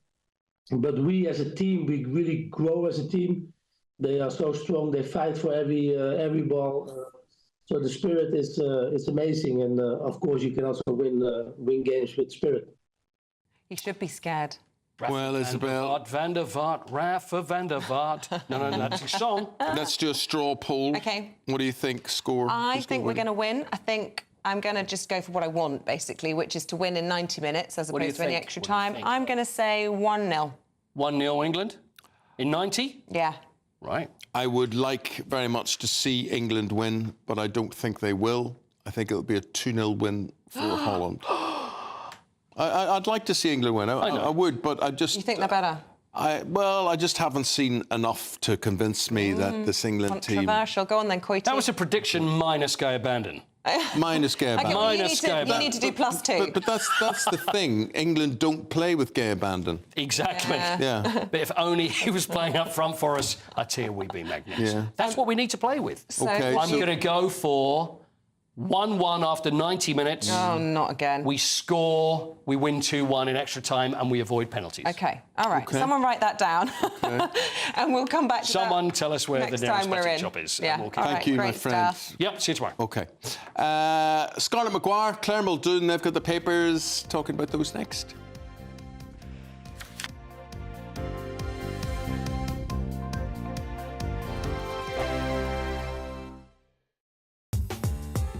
I'm Christopher Hope. From pop stars to politicians, I'll interview anybody in a pub who's got a political opinion. Join me every Friday on Spotify, Apple Podcasts, YouTube or gbnews.com, or wherever you get your podcasts. This is GB News, the People's Channel. I'm Michelle Dewberry, and this is GB News, the People's Channel, Britain's news channel. Sunday with Michael Portillo from 11, only on GB News. The Royal Academy's annual exhibition has returned for the 256th time to brighten the summer holidays. It's the world's oldest open submission exhibition. Anyone can enter work to be considered for inclusion. I'm joined now by art critic J.J. Charlesworth for his verdict. What is your verdict? My verdict is you should go and see it. You are confronted with many things of varying quality, selected by artists, and you very much, instead of being given something to you that's supposed to be good, you have to make your own decision. I went along yesterday, and I personally did see some pictures on the wall that I thought were absolutely stunning. I'm going to mention Peter Ucker, which I think is a remark. And now these are the two by Ben Jonson, Grundtvig 1, and we've got one coming out of Berlin Pool. I think that's an absolutely stunning piece of work. And then Claire Douglas should be up. Here we are, Claire Douglas. Yes. Souvenir from the Anthropocene. Yeah. That last one, actually, a very witty painting. A piece like that was really interesting. I think it caught a lot of people's eyes because it had very kind of humorous, slightly bleak take on post-Brexit Britain. It's set in this fictitious world of Brummington, which is a sort of loose satire on Birmingham. I thought it was a bit mean. I think we had maybe Black Lives Matter. We had Boris Johnson. I think our own Jacob Rees-Mogg made his way into the painting. Yeah, so there's definitely a slant, a political slant, on the part of the artist. But even that said, I thought it was an interesting and enjoyable work, even though maybe you don't agree with the artist on what they're trying to say. And I think that actually made for an interesting moment because you're seeing that people are disagreeing, right? Both through the artwork and in front of artworks. GB News, the People's Channel. I'm Patrick Christie's. Every weeknight from 9, I bring you 2 hours of unmissable, explosive debate and headline-grabbing interviews. What impact has that had? We got death threats and the bomb threat and so on. As time passes, she could have said Stump. You made my argument for me. My guests and I tackle the issues that really matter with a sharp take on every story. Went everywhere. Something practical could be done. Or I can become something different. Patrick Christie's tonight from 9 p.m. only on GB News, Britain's news channel.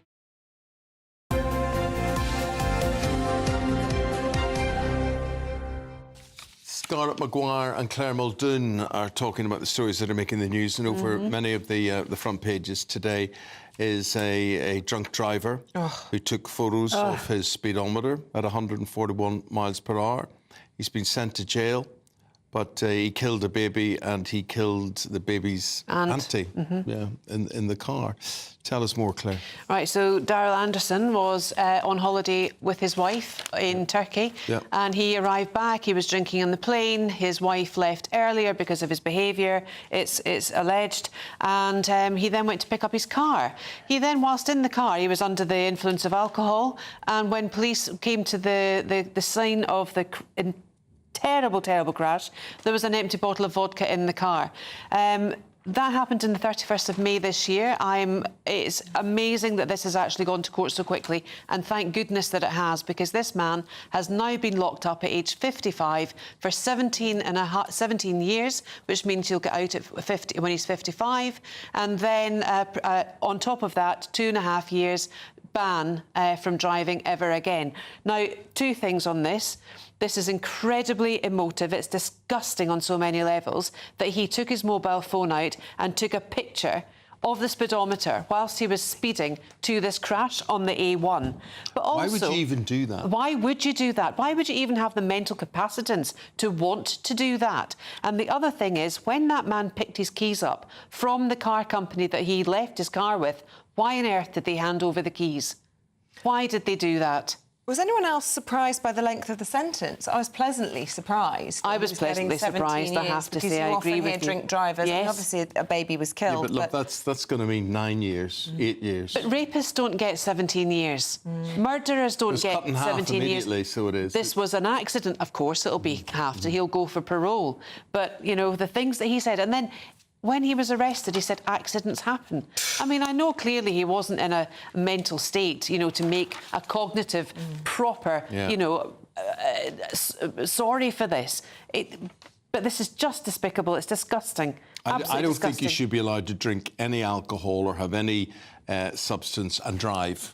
I think it should be like zero tolerance. Yeah, no, I agree with you. But I also think he should be banned from driving for life. For life. So do I. I mean, that's it. Yeah. That's it. It's no more, you know, that it might have been an accident. He didn't mean to kill people, but he certainly knew what he was doing when he was drinking. Well, the mother of the 8-month-old baby, who now is having to face life without her little baby boy, said she was in the car at the time.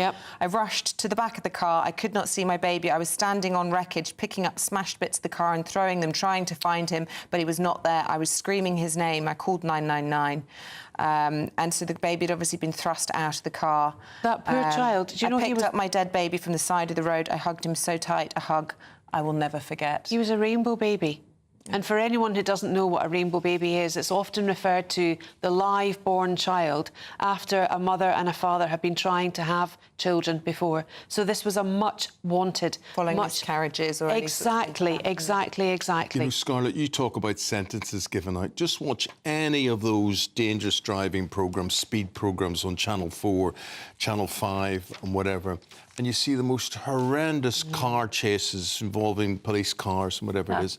And at the end, they're given a 2-month suspended sentence, or it's ridiculous. I think it should be really tough. Look, in Norway, if you kill somebody by accident or on purpose, you're jailed for manslaughter, right? And I do remember in '97, and I said to Labour people, that's what I think we should bring in, is that actually, if you're in a car, it can be a lethal weapon. And I mean, a friend of mine, I mean, he's British, he's married to Norwegian, who I saw actually a couple of weeks ago.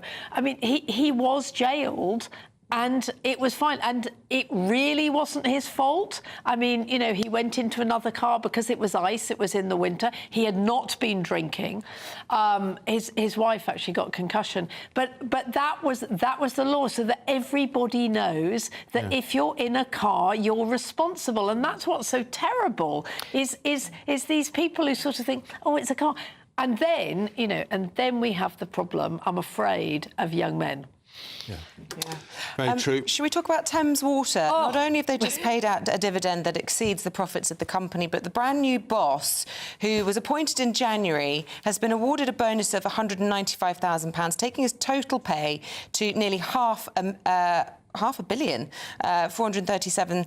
£500,000. Sorry, £500,000, thank you. I always get myself in a pickle with numbers. Anyway, point being, he says it's based on performance, but they'd had 16,990 sewage discharges in the last year. So he's got 195,000 bonus for not even half a year. But what if you go on reading the article, what you realise is when they talk about performance, they don't mean performance for the customer. They don't mean making water better. They don't mean not doing the sewage. What it means is making a better profit, and that's the whole problem with Thames. Is it's indebted up to the eyeballs so that they could give out more dividends, which they go on doing. I mean, they are absolutely appalling. But yet they threaten the fact, oh, we could go bankrupt, and if we go bankrupt, you're going to be landed with the problem. No, and so what they're saying is we have to double the water bills.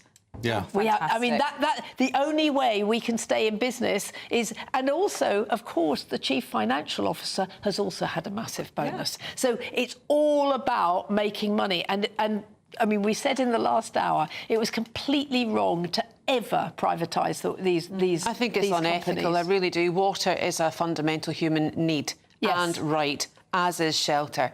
And this country can't seem to get the basics right. So is there any wonder the 3 Rs are falling in schools, etc., etc.? Because people can't live and they can't drink their water. It's ridiculous. And they can't swim. Yeah, I can't swim then. I mean, you know, if you fall into the Thames. Yeah. And I remember when I was young, the Thames was really dangerous, and then they cleaned it up, and then Thames Water put sewage into it. It is appalling. Well, I can remember when you didn't have to pay for your water. And in Northern Ireland, I'm not You sure. still don't pay in Northern Ireland? Yeah, I still don't think we pay for it. But it's like, as you said, you just highlighted it. Right? Yeah. Why should you be paying for water, a human life sustenance thing? There we go. OK. The soft drinks, Scarlett. Right, this is actually a good news story. This is great, because what it means is so...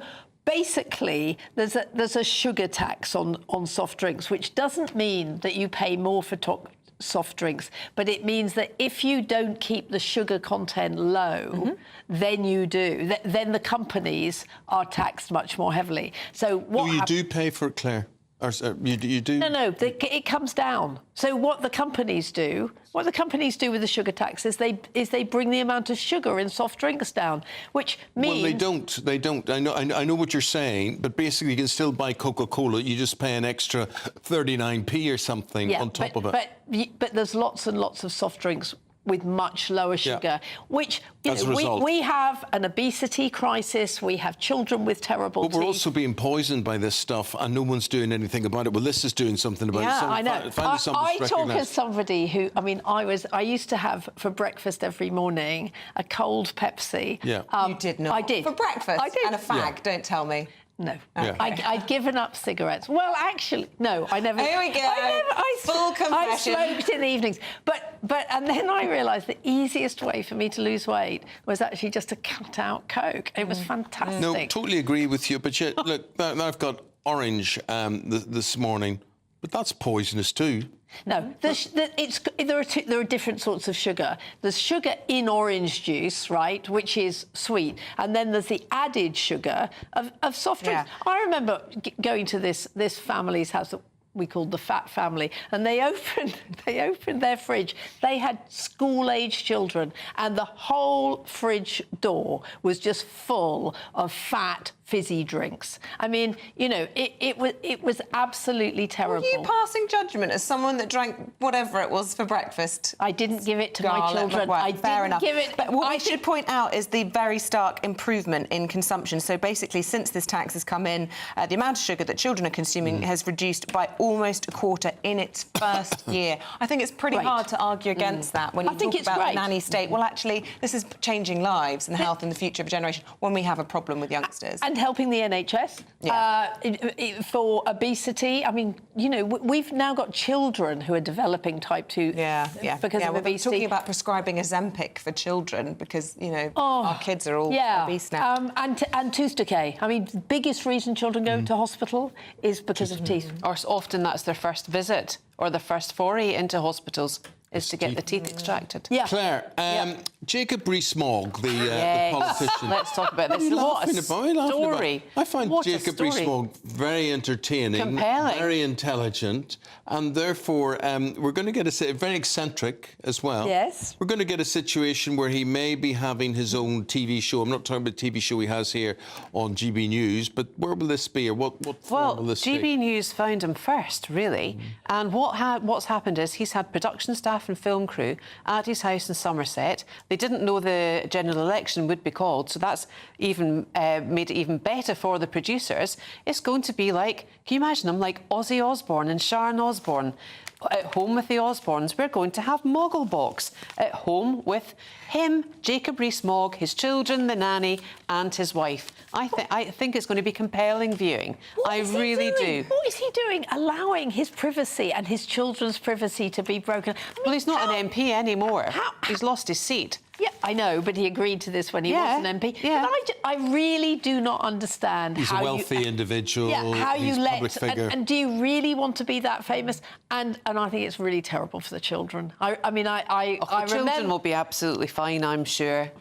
I really do. I remember when my daughter wanted to do a thing like that, and I just said absolutely not. Well, look, I'd far rather see Jacob Rees-Mogg in his home setting than see him in red shorts, his underpants, in I'm a Celebrity, Get Me Out of Here, or on SAS. Who dares So win? yeah. Oh gosh. You wouldn't want to see him in that, would By you? the way, there's a fantastic story about his kids. They're tough cookies, just like their dad. When they're at Eton, and Matt Hancock famously went to give a speech at Eton quite recently and was laying into Boris's administration and indeed his father, Jacob Rees-Mogg, unbeknown that Rees-Mogg's son was in the audience, and he put his hand up to ask a question. He said, "You can say what you like about my dad, but at least he was faithful to my mother."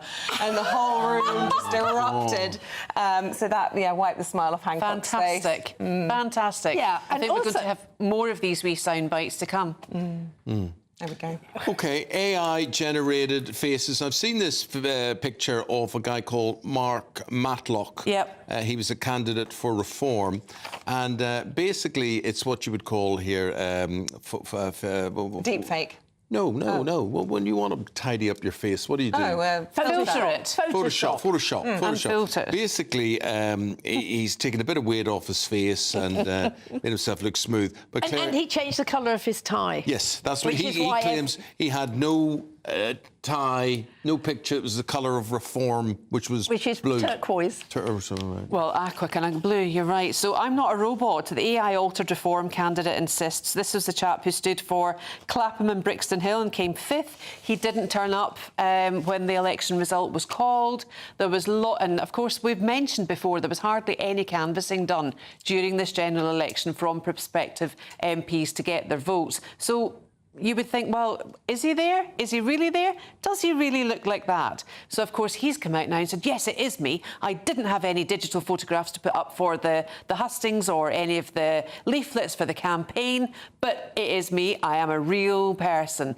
But the fact that we're discussing it, the fact that there might be an issue over AI, and we were told before the general election that AI and deepfakes might have something to do with, the outcome of the election.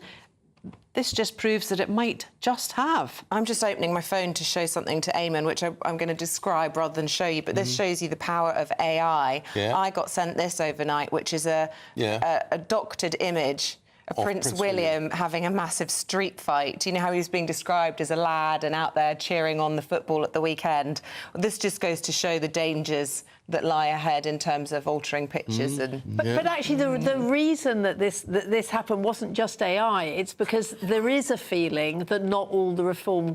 that we call them paper candidates, which means that they don't bother to canvass because they knew they were going to... But actually, they were more than paper candidates.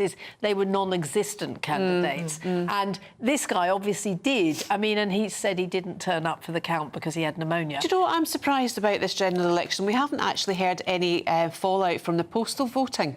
And lots of postal votes... It was a big story, and a lot of the postal votes were late. Yeah. So I wonder why it's not kind of filtered well, maybe through. it all got through in the end. Maybe they didn't go by train, that's why. Scott, I really want to ask you about this story as our lefty on the panel, because Braverman's been given a bit of a backlash after calling the pride flag monstrous, but from within her own party, Ben Houchin. But I want to ask you, because I heard James O'Brien and other prominent left-wingers out in the ether saying that Suella Braverman would be perfect to lead the Conservatives because she would mean that Labour would have a long run in power. But basically saying that she would make the Tories unelectable. Yeah. Is that a common view in the left? Yeah, but she's a gift I mean, actually, to the left. She's a gift. I just think she... So, from that point of view, she sounds like a gift, but actually, you don't want a Conservative Party that is way out there, where you have... I mean, Ian Dale from LBC said, this is absolutely terrible. I mean, a lot of Tories were awful. And actually, I mean, I was talking to a former Tory MP last night who said, I said, she's absolutely terrible. And he is very right-wing and, the most completely agreed. Tory in the country, Ben Houchin, who is the only remaining Conservative mayor, criticised and condemned what she said. And she said divisive right-wing politics makes her unsuitable to lead the party. I mean, I heard the interview with Houchin, and I mean, what he said is we've got to stop fighting and we've got to actually start looking at get over it. But as long as you've got Kemi Badenoch leaking what she said at the shadow cabinet, and you've got Suella going for the pride thing. I mean, Suella, who's probably the most useless Home Minister we've ever had. We'll stop fighting as well. We'll say goodbye. And do we have to? I quite enjoy a good fight. Oh, yeah. Eamonn, I love it. I haven't had a good fight with you for a long time. Don't wind him up. Right, on that note, thank you, Claire. You're welcome. Thank you, Scarlett. Always a pleasure. Here's Alex Deakin. Looks like things are heating up. Boxed boilers, sponsors of weather on GB News. Morning, time for your latest weather update from the Met Office here on GB News. For many of us, it's a drier day today, but one major exception to that will be northeast Scotland, where the rain set in overnight and will continue throughout today. We have a Met Office yellow warning in place. Further rain to come over parts of southwest Scotland and Northern Ireland. For a good chunk of England and Wales, though, it is largely dry. A few showers for Wales and northwest England. Any showers in the south pretty well scattered. We should see some brighter, even sunny spells coming through here, which may lift temperatures up to 22 or 23. Further north, we are some 10 degrees lower. A cool and very wet day across northern Scotland, 12 or 13 at best. And as I said, that rain continuing, likely to cause some problems as the rain builds up through the day. 50 to 70 millimetres of rain in places. A lot of spray and surface water on the roads for this evening's rush hour here. The rain easing a little across southwest Scotland, and much of the central belt will be dry for most of the day. We will continue to see some outbreaks of rain for Northern Ireland, again particularly along the north coast. Showers pretty well scattered across England and Wales, and some late sunshine across the southeast. By and large a fine evening here for watching the football. But the rain will continue in northeast Scotland through the evening, and that Met Office yellow warning remains in place until midnight. The breeze coming down from the north here as well, but elsewhere the wind's fairly light, some clearer skies across the south, but generally enough cloud to keep those temperatures up in double digits. On to Thursday's weather, and we'll finally see things turning a bit drier over northeast Scotland. Maybe not from dawn, still some rain likely here, but it'll trickle southwards, so we'll see things turning a bit wetter across Edinburgh down towards Newcastle. A few scattered showers across central parts of England and Wales, but again much of the south looking dry and bright, and a drier day for Northern Ireland. Some sunshine developing later tomorrow across northern Scotland. Still on the cool side, warmer further south. A brighter outlook with Box Solar, sponsors of weather on GB News.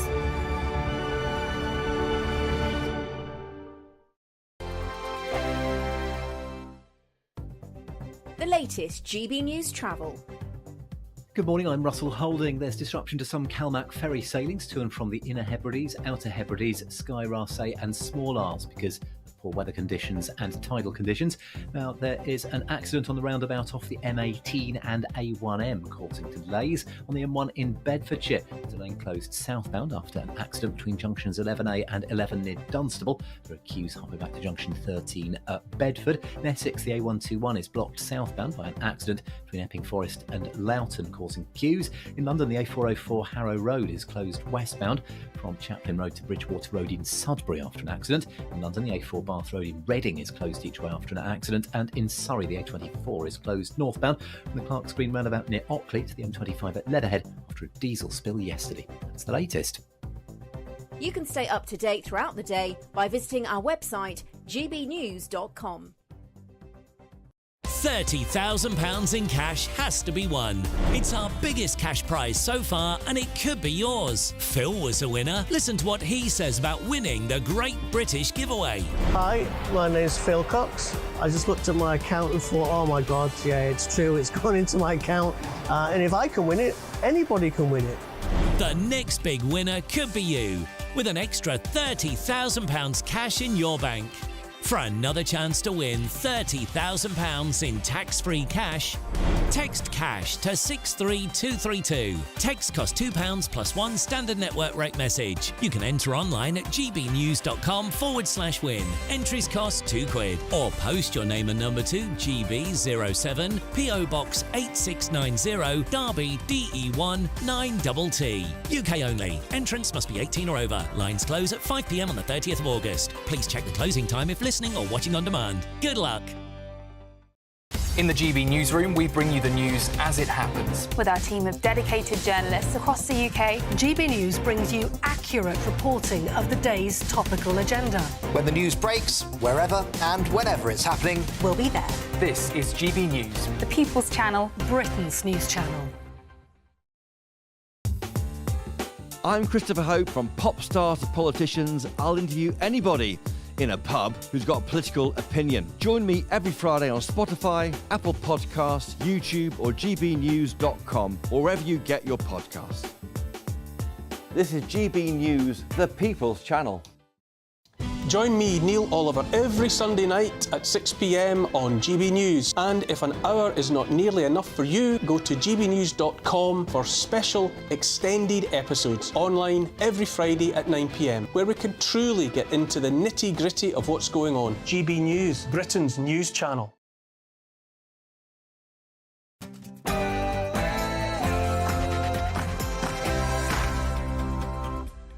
Good morning. The countdown is starting. England take on the Netherlands in the Euros. It's the semi-final, second semi-final, 8 o'clock tonight. And the Three Lions will face Spain if they win tonight. So England will play their 6th major tournament semi-final against the Dutch in Dortmund tonight. And awaiting the winners, the Euro 24 final on Sunday will be Spain, who beat France 2-1 last night. But let's not get ahead of ourselves first. In other news, the Prime Minister wastes no time abandoning his election pledges as he refuses to guarantee he will increase defence spending despite a cast-iron promise. That's as he meets with world leaders. That's in Washington for a... The government, we're committed to 2.5% of our GDP being spent on defence. We know we're living in more uncertain and difficult times at the moment.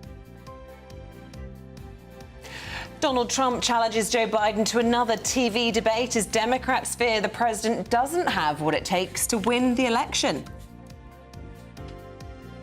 Morning. For most of us, a drier day today, but let's face it, that wouldn't be too tricky. One major exception, northeast Scotland, where the rain will continue, and there is a Met Office yellow warning in place. Join me later for a full forecast. 1 minute after 9 o'clock. A very good morning to you on this Wednesday morning. I'm Eamonn Holmes. I'm Isabel Webster, and this is GB News Breakfast.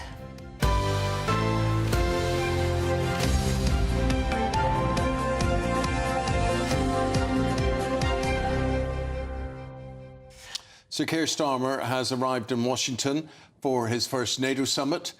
He will meet with world leaders for the alliance's 75th anniversary. Well, that's as the Prime Minister remains committed to increasing defence spending to 2.5% of GDP following a review into the country's military capabilities. Now, reports suggest that he could also boost the size of the army in a bid to tackle foreign aggressors. Joining us now from our Westminster studio is our political correspondent, Olivia Utley. Olivia, good morning to you.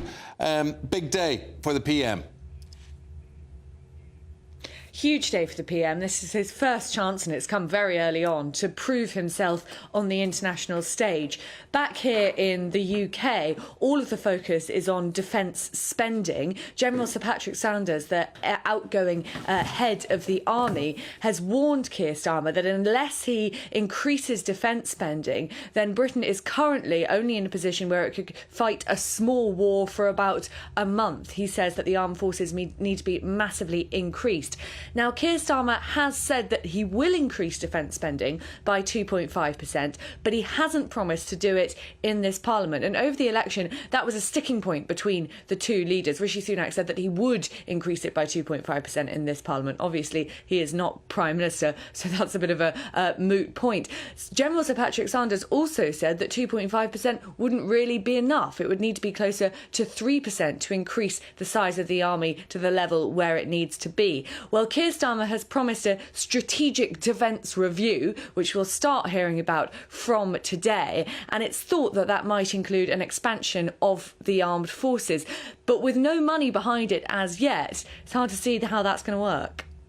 Olivia Utley, with that, thanks very much indeed. And we will be crossing to the Shadow Defence Secretary, James Cartledge, for his reaction to all of this. Good morning, good to see you.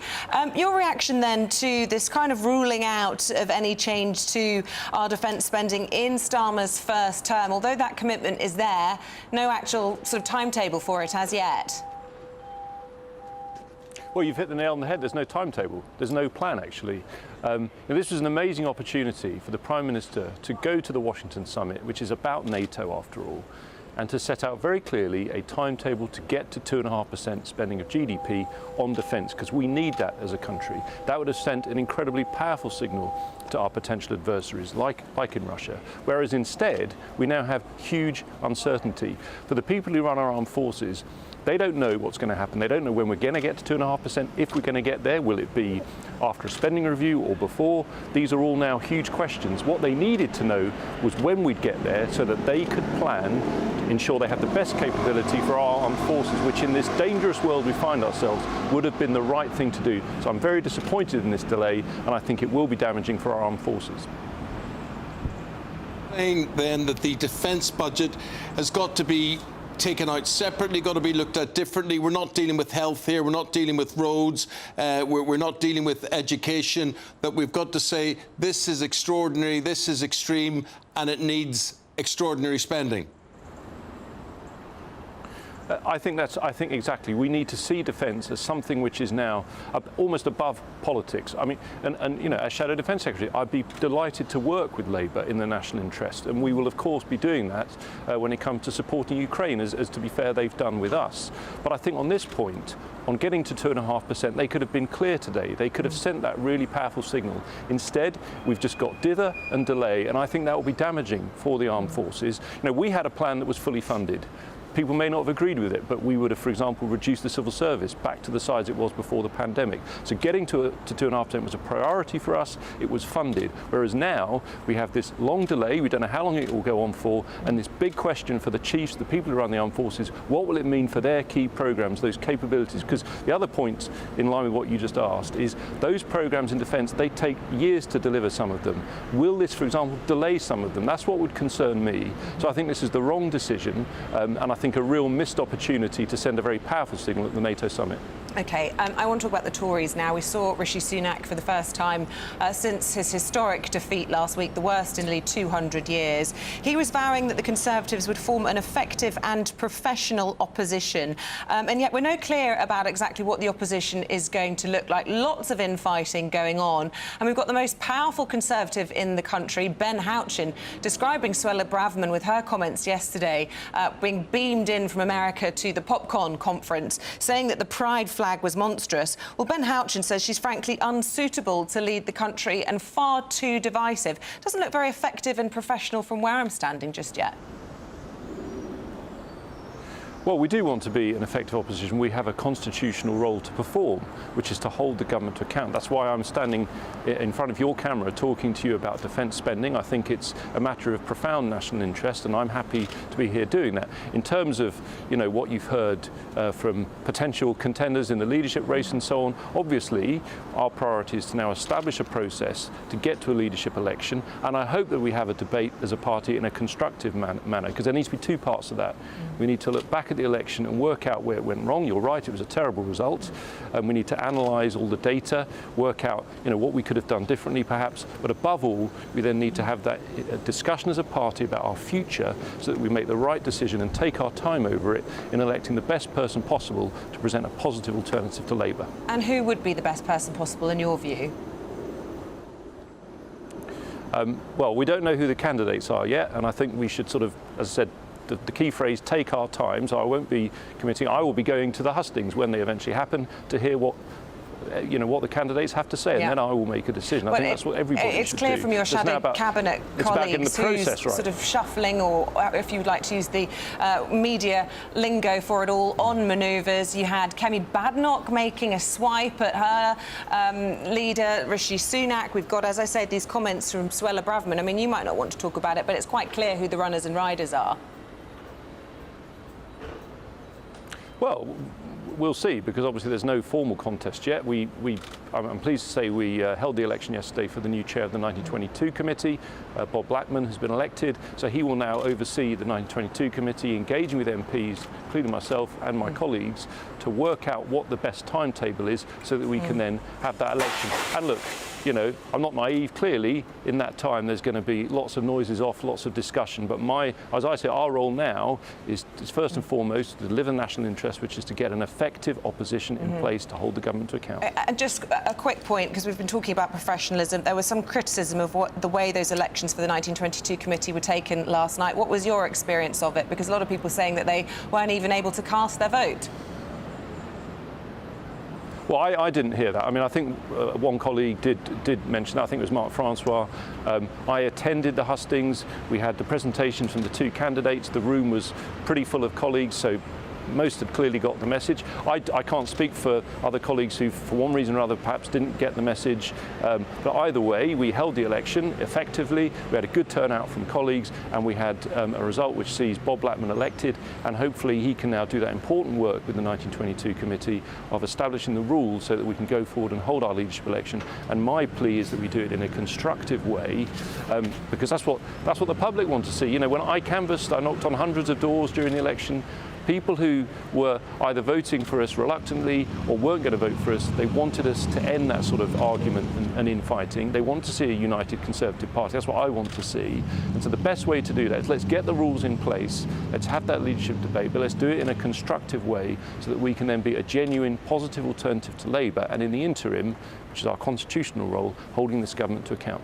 James Cartledge is the Shadow Defence Secretary. Thanks for your time this morning. Thank you. We'll leave it there. You're more than welcome. Thank you.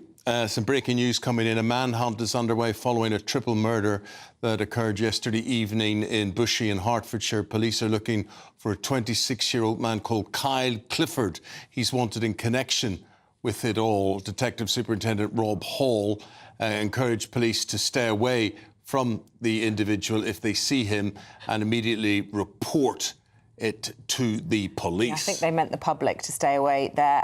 This happened at Ashland Close just before 7 p.m. 3 women were found there with serious injuries, and despite their best efforts, all 3 women who are believed to be related were pronounced dead a short while later. So that manhunt for 26-year-old Kyle Clifford underway, thought to be involved in an alleged triple murder. We'll keep you posted on that. 9:10 is the time. Will you be in front of the telly tonight? Most of the country will certainly most of England will be. England against Netherlands, Euro semi-finals, 8 o'clock tonight. Paul Coit is here with his team. Absolutely. It's not the only strategic defence review. Gareth Southgate's got his own to look at the moment. Is he going to be 3 at the back? Is it going to be 4 at the back? Well, we'll have to see. I imagine 3. First for him. Sorry? Defence comes first for him. Absolutely. And we can see that by the way they play. Although the real talent, as we know, and we've been talking about it since the start of the Euros, you know, we've got such great strikers, we've got midfield players, we've got so many creative players. We just want to see it all come together. And I think it's fair to say, with respect to Switzerland, that the Netherlands today, this is going to be the first real big test. Well, it doesn't really matter if England win it or not, because they'd only be beaten in the final by Spain. Stop! Well, they would be. Spain are a far superior team. You've seen underdogs. We love an underdog. We're talking about Djokovic. There's always chances of underdogs. You know, you are right. We look at Spain, and they were brilliant yesterday. They've been really good throughout the tournament. And you would look at Spain and think, that's the one, that's who you've got to beat, that's who you've got to get near. Yeah. But, you know, this is football, this is sport. You know sport better than anybody else. Anything is possible. And if we do get past today, I don't even want to talk about Spain. We're not even there yet. Yeah. We can't even talk about getting there. But whoever does win, yes, I'll have a difficult game, but it's still possible that anybody can win this. Should Luke Shaw, for balance, start in defence, do you think? Yes. Yeah. It all depends whether he's fit enough. But Trippier's a good player. He's a really good player. It has to be. But as Isabel said, it's about balance, and it's about this guy plays with a different foot for the left back position. Right on the left and the left on the right, and all that. Yeah, of course. And yeah, I mean, this is all the decisions that have got to be made. We'll find out exactly 1 hour before kickoff who he's chosen, exactly what that lineup's going to be. It won't be much different from what we saw in the last game. That I'm absolutely sure of. Substitutions, he waits and waits until he's absolutely sure that that's what's needed. So we're not going to see much change, I don't think, tonight, but just hopefully the way they play will be better. And also, the opposition is going to affect the way that England play too. Some Dutch courage. Dutch courage is exactly what we need. That's what we need. Actually, maybe that's not what we need. That's what we need. That's not what they need, because that would not be a good idea. And just to review our predictions, I said 1-0 in 90 minutes. Yes. You were going 2-0 Holland. And you said 2-1 extra time. 1-1. Okay. Then we score the winner in extra time. be Harry revisited. Kane. Harry Kane in extra time. I'll even go that far as well. Of course I You're will. right, Paul. Thank you very much indeed. What are we doing now? Right, we're going to... Oh, Jack Carson. Oh, Jack! Germany. Jack nearly forgot about you there in Germany. Morning, thank you very much. Right, come on then. What's the atmosphere like? Everybody here is very excited. It's rowdy already, isn't Very it? rowdy. Well, I mean, where we are, right, so we're right outside one of the main fan zone here in Dortmund. As we've been waiting to come to, this is just the stream of Dutch fans. We've not seen any English fans yet this morning. Of course, we've been talking, haven't we, over the past couple of days that around 80,000 Dutch fans were going to be here over the course of the next few days, of course, for this semi-final. And there's an underground station not just far from us here. I mean, it's just a sea of orange so far. I mean, if England are talking about trying to kind of, get through this semi-final, they're going to have to try and outnumber these Dutch fans, because they're going to create a serious atmosphere in the stadium. Of course, they've been given the famous yellow wall in the Signal Iduna Park as well. So so it's going to be a bit of a test for England tonight, just to try and come up and drown out the noise of these Dutch fans. Behind you, I guess he's a Dutch fan, is he? Is he a Dutch fan? Oh, yes, he absolutely is. What was it Rafa was saying yesterday about the arrogance of the Dutch fans? Yes. They do know how to party, the Dutch. Yes, and it's very similar. They're saying they are very similar to us. They look very friendly, though, Jack. You look like you're amongst friends. Have you seen any England fans whatsoever? Because I'm thinking over there, it's probably 10:15. Still a little bit early, isn't it, really, for us?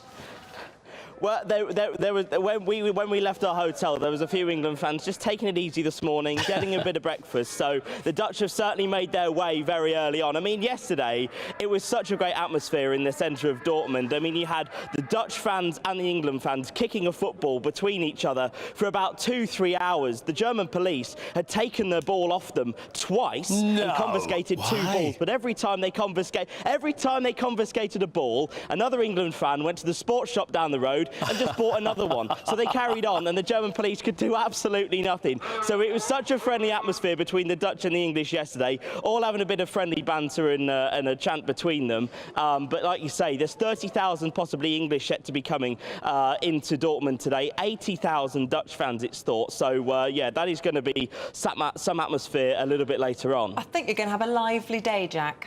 Thanks, Jack. Just Thank predicting you. it. We'll leave it there. Thanks, Jack. Appreciate it. It sounds like the Pipes of Peace video with Paul McCartney there, with the Germans and the Brits playing either side. I don't get. I've seen the police doing that, nicking footballs before. It's like when you were a kid, you weren't allowed to play in the street or hit anybody's car or whatever. The ball go into somebody's garden. I think, what's it got to do with you? Why They're nervous. It's gonna kick off, but it isn't. I really don't believe that. And as far as Dortmund is a fantastic city for football, the fans are great, and also the police in Germany are usually fantastic. I've seen other sides in other countries, but it should be a great atmosphere. But don't take the ball away. Here's the Great British Giveaway. Have a go. 30,000 quid could be yours.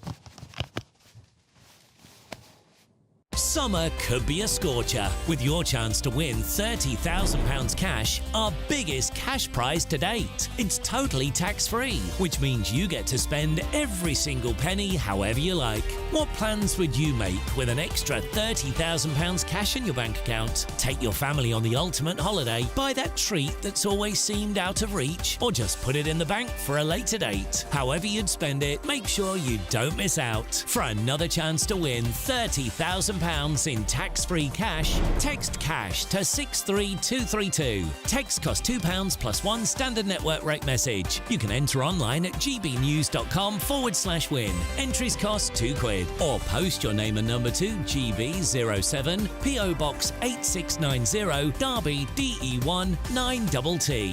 UK only. Entrance must be 18 or over. Lines close at 5 p.m. on the 30th of August. Please check the closing time if listening or watching on demand. Good luck. Definitely. Good luck to you. Good luck. We're going to go to commercial break. We're back right after this. Don't go away.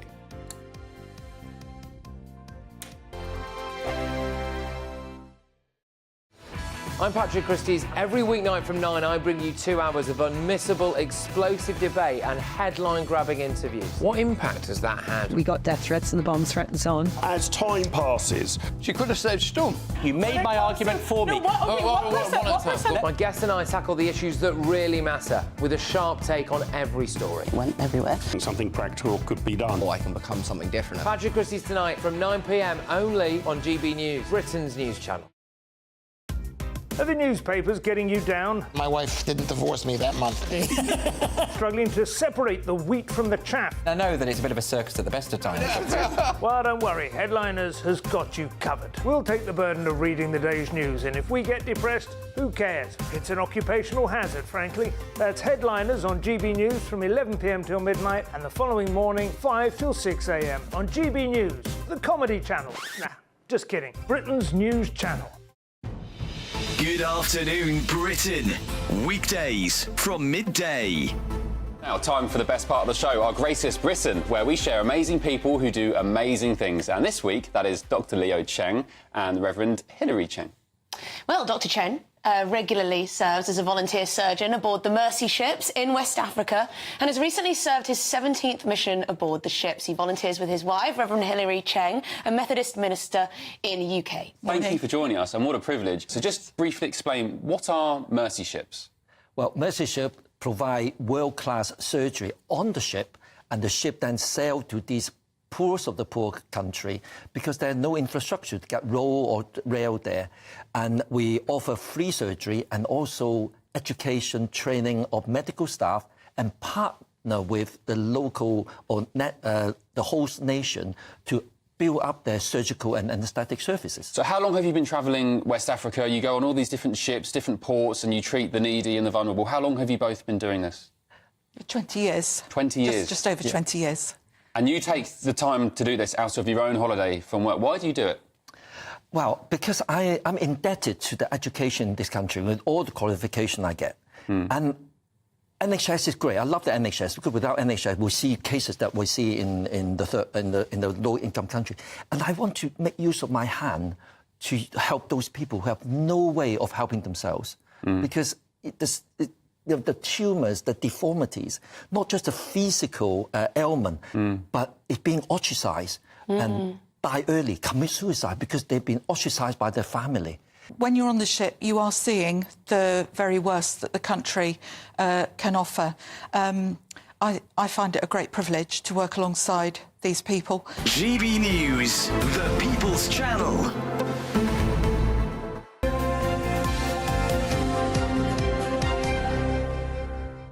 We've got Andrew and Nana, Britain's newsroom at 9:30. We say good morning to them.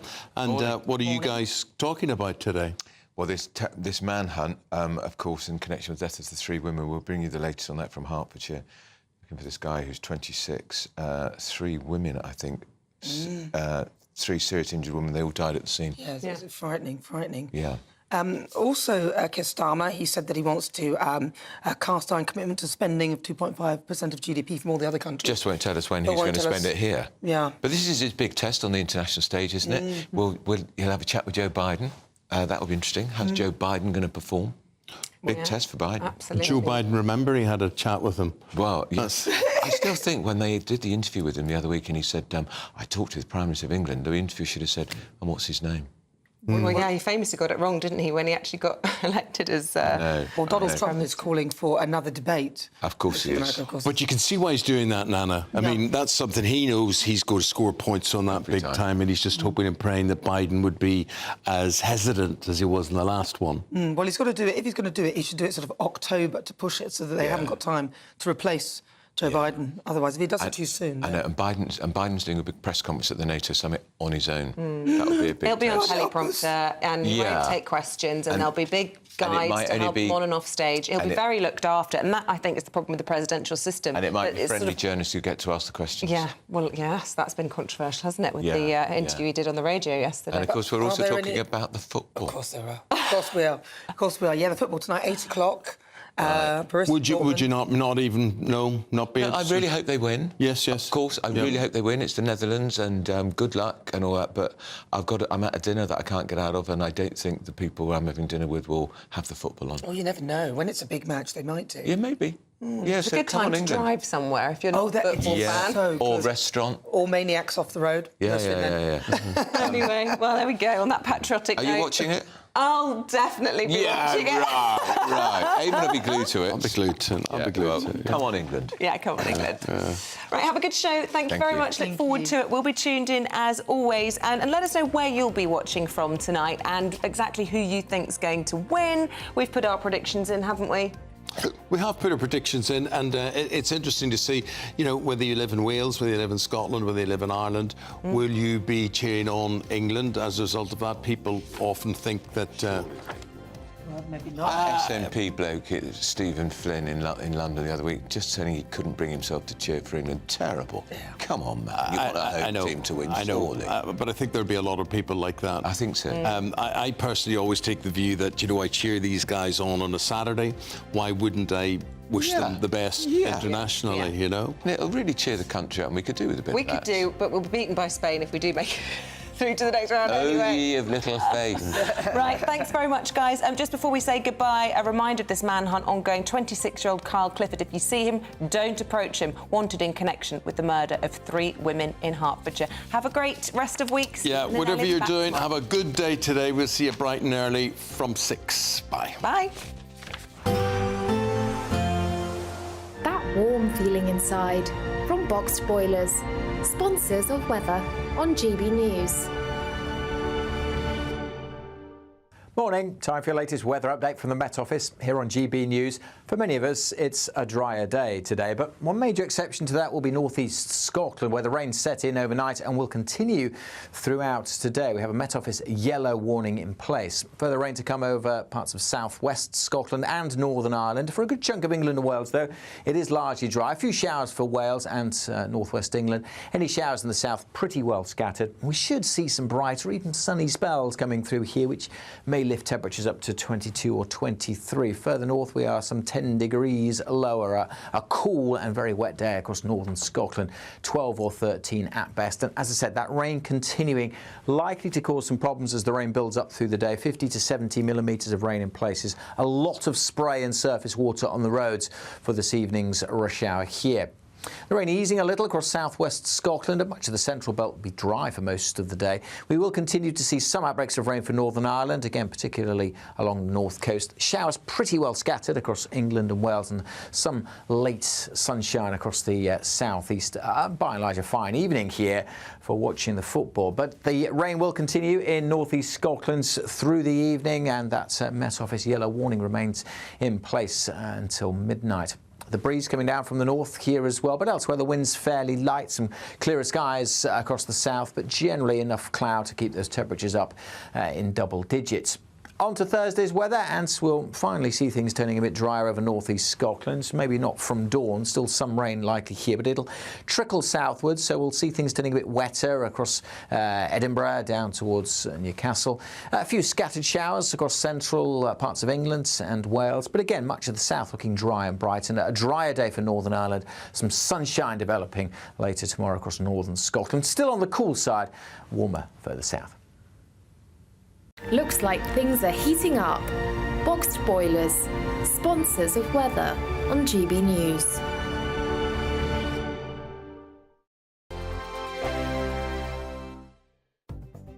The latest GB News travel. Good morning, I'm Russell Holding. There's disruption to some Calmac ferry sailings this morning to and from the Inner and Outer Hebrides, Skye Rasay and Small Isles because of poor weather conditions and tidal conditions. In Essex, the A121 is blocked each way by an accident between the Waycalms roundabout at Epping Forest and Baldwin's Hill at Loughton, causing delays. In Berkshire, the A4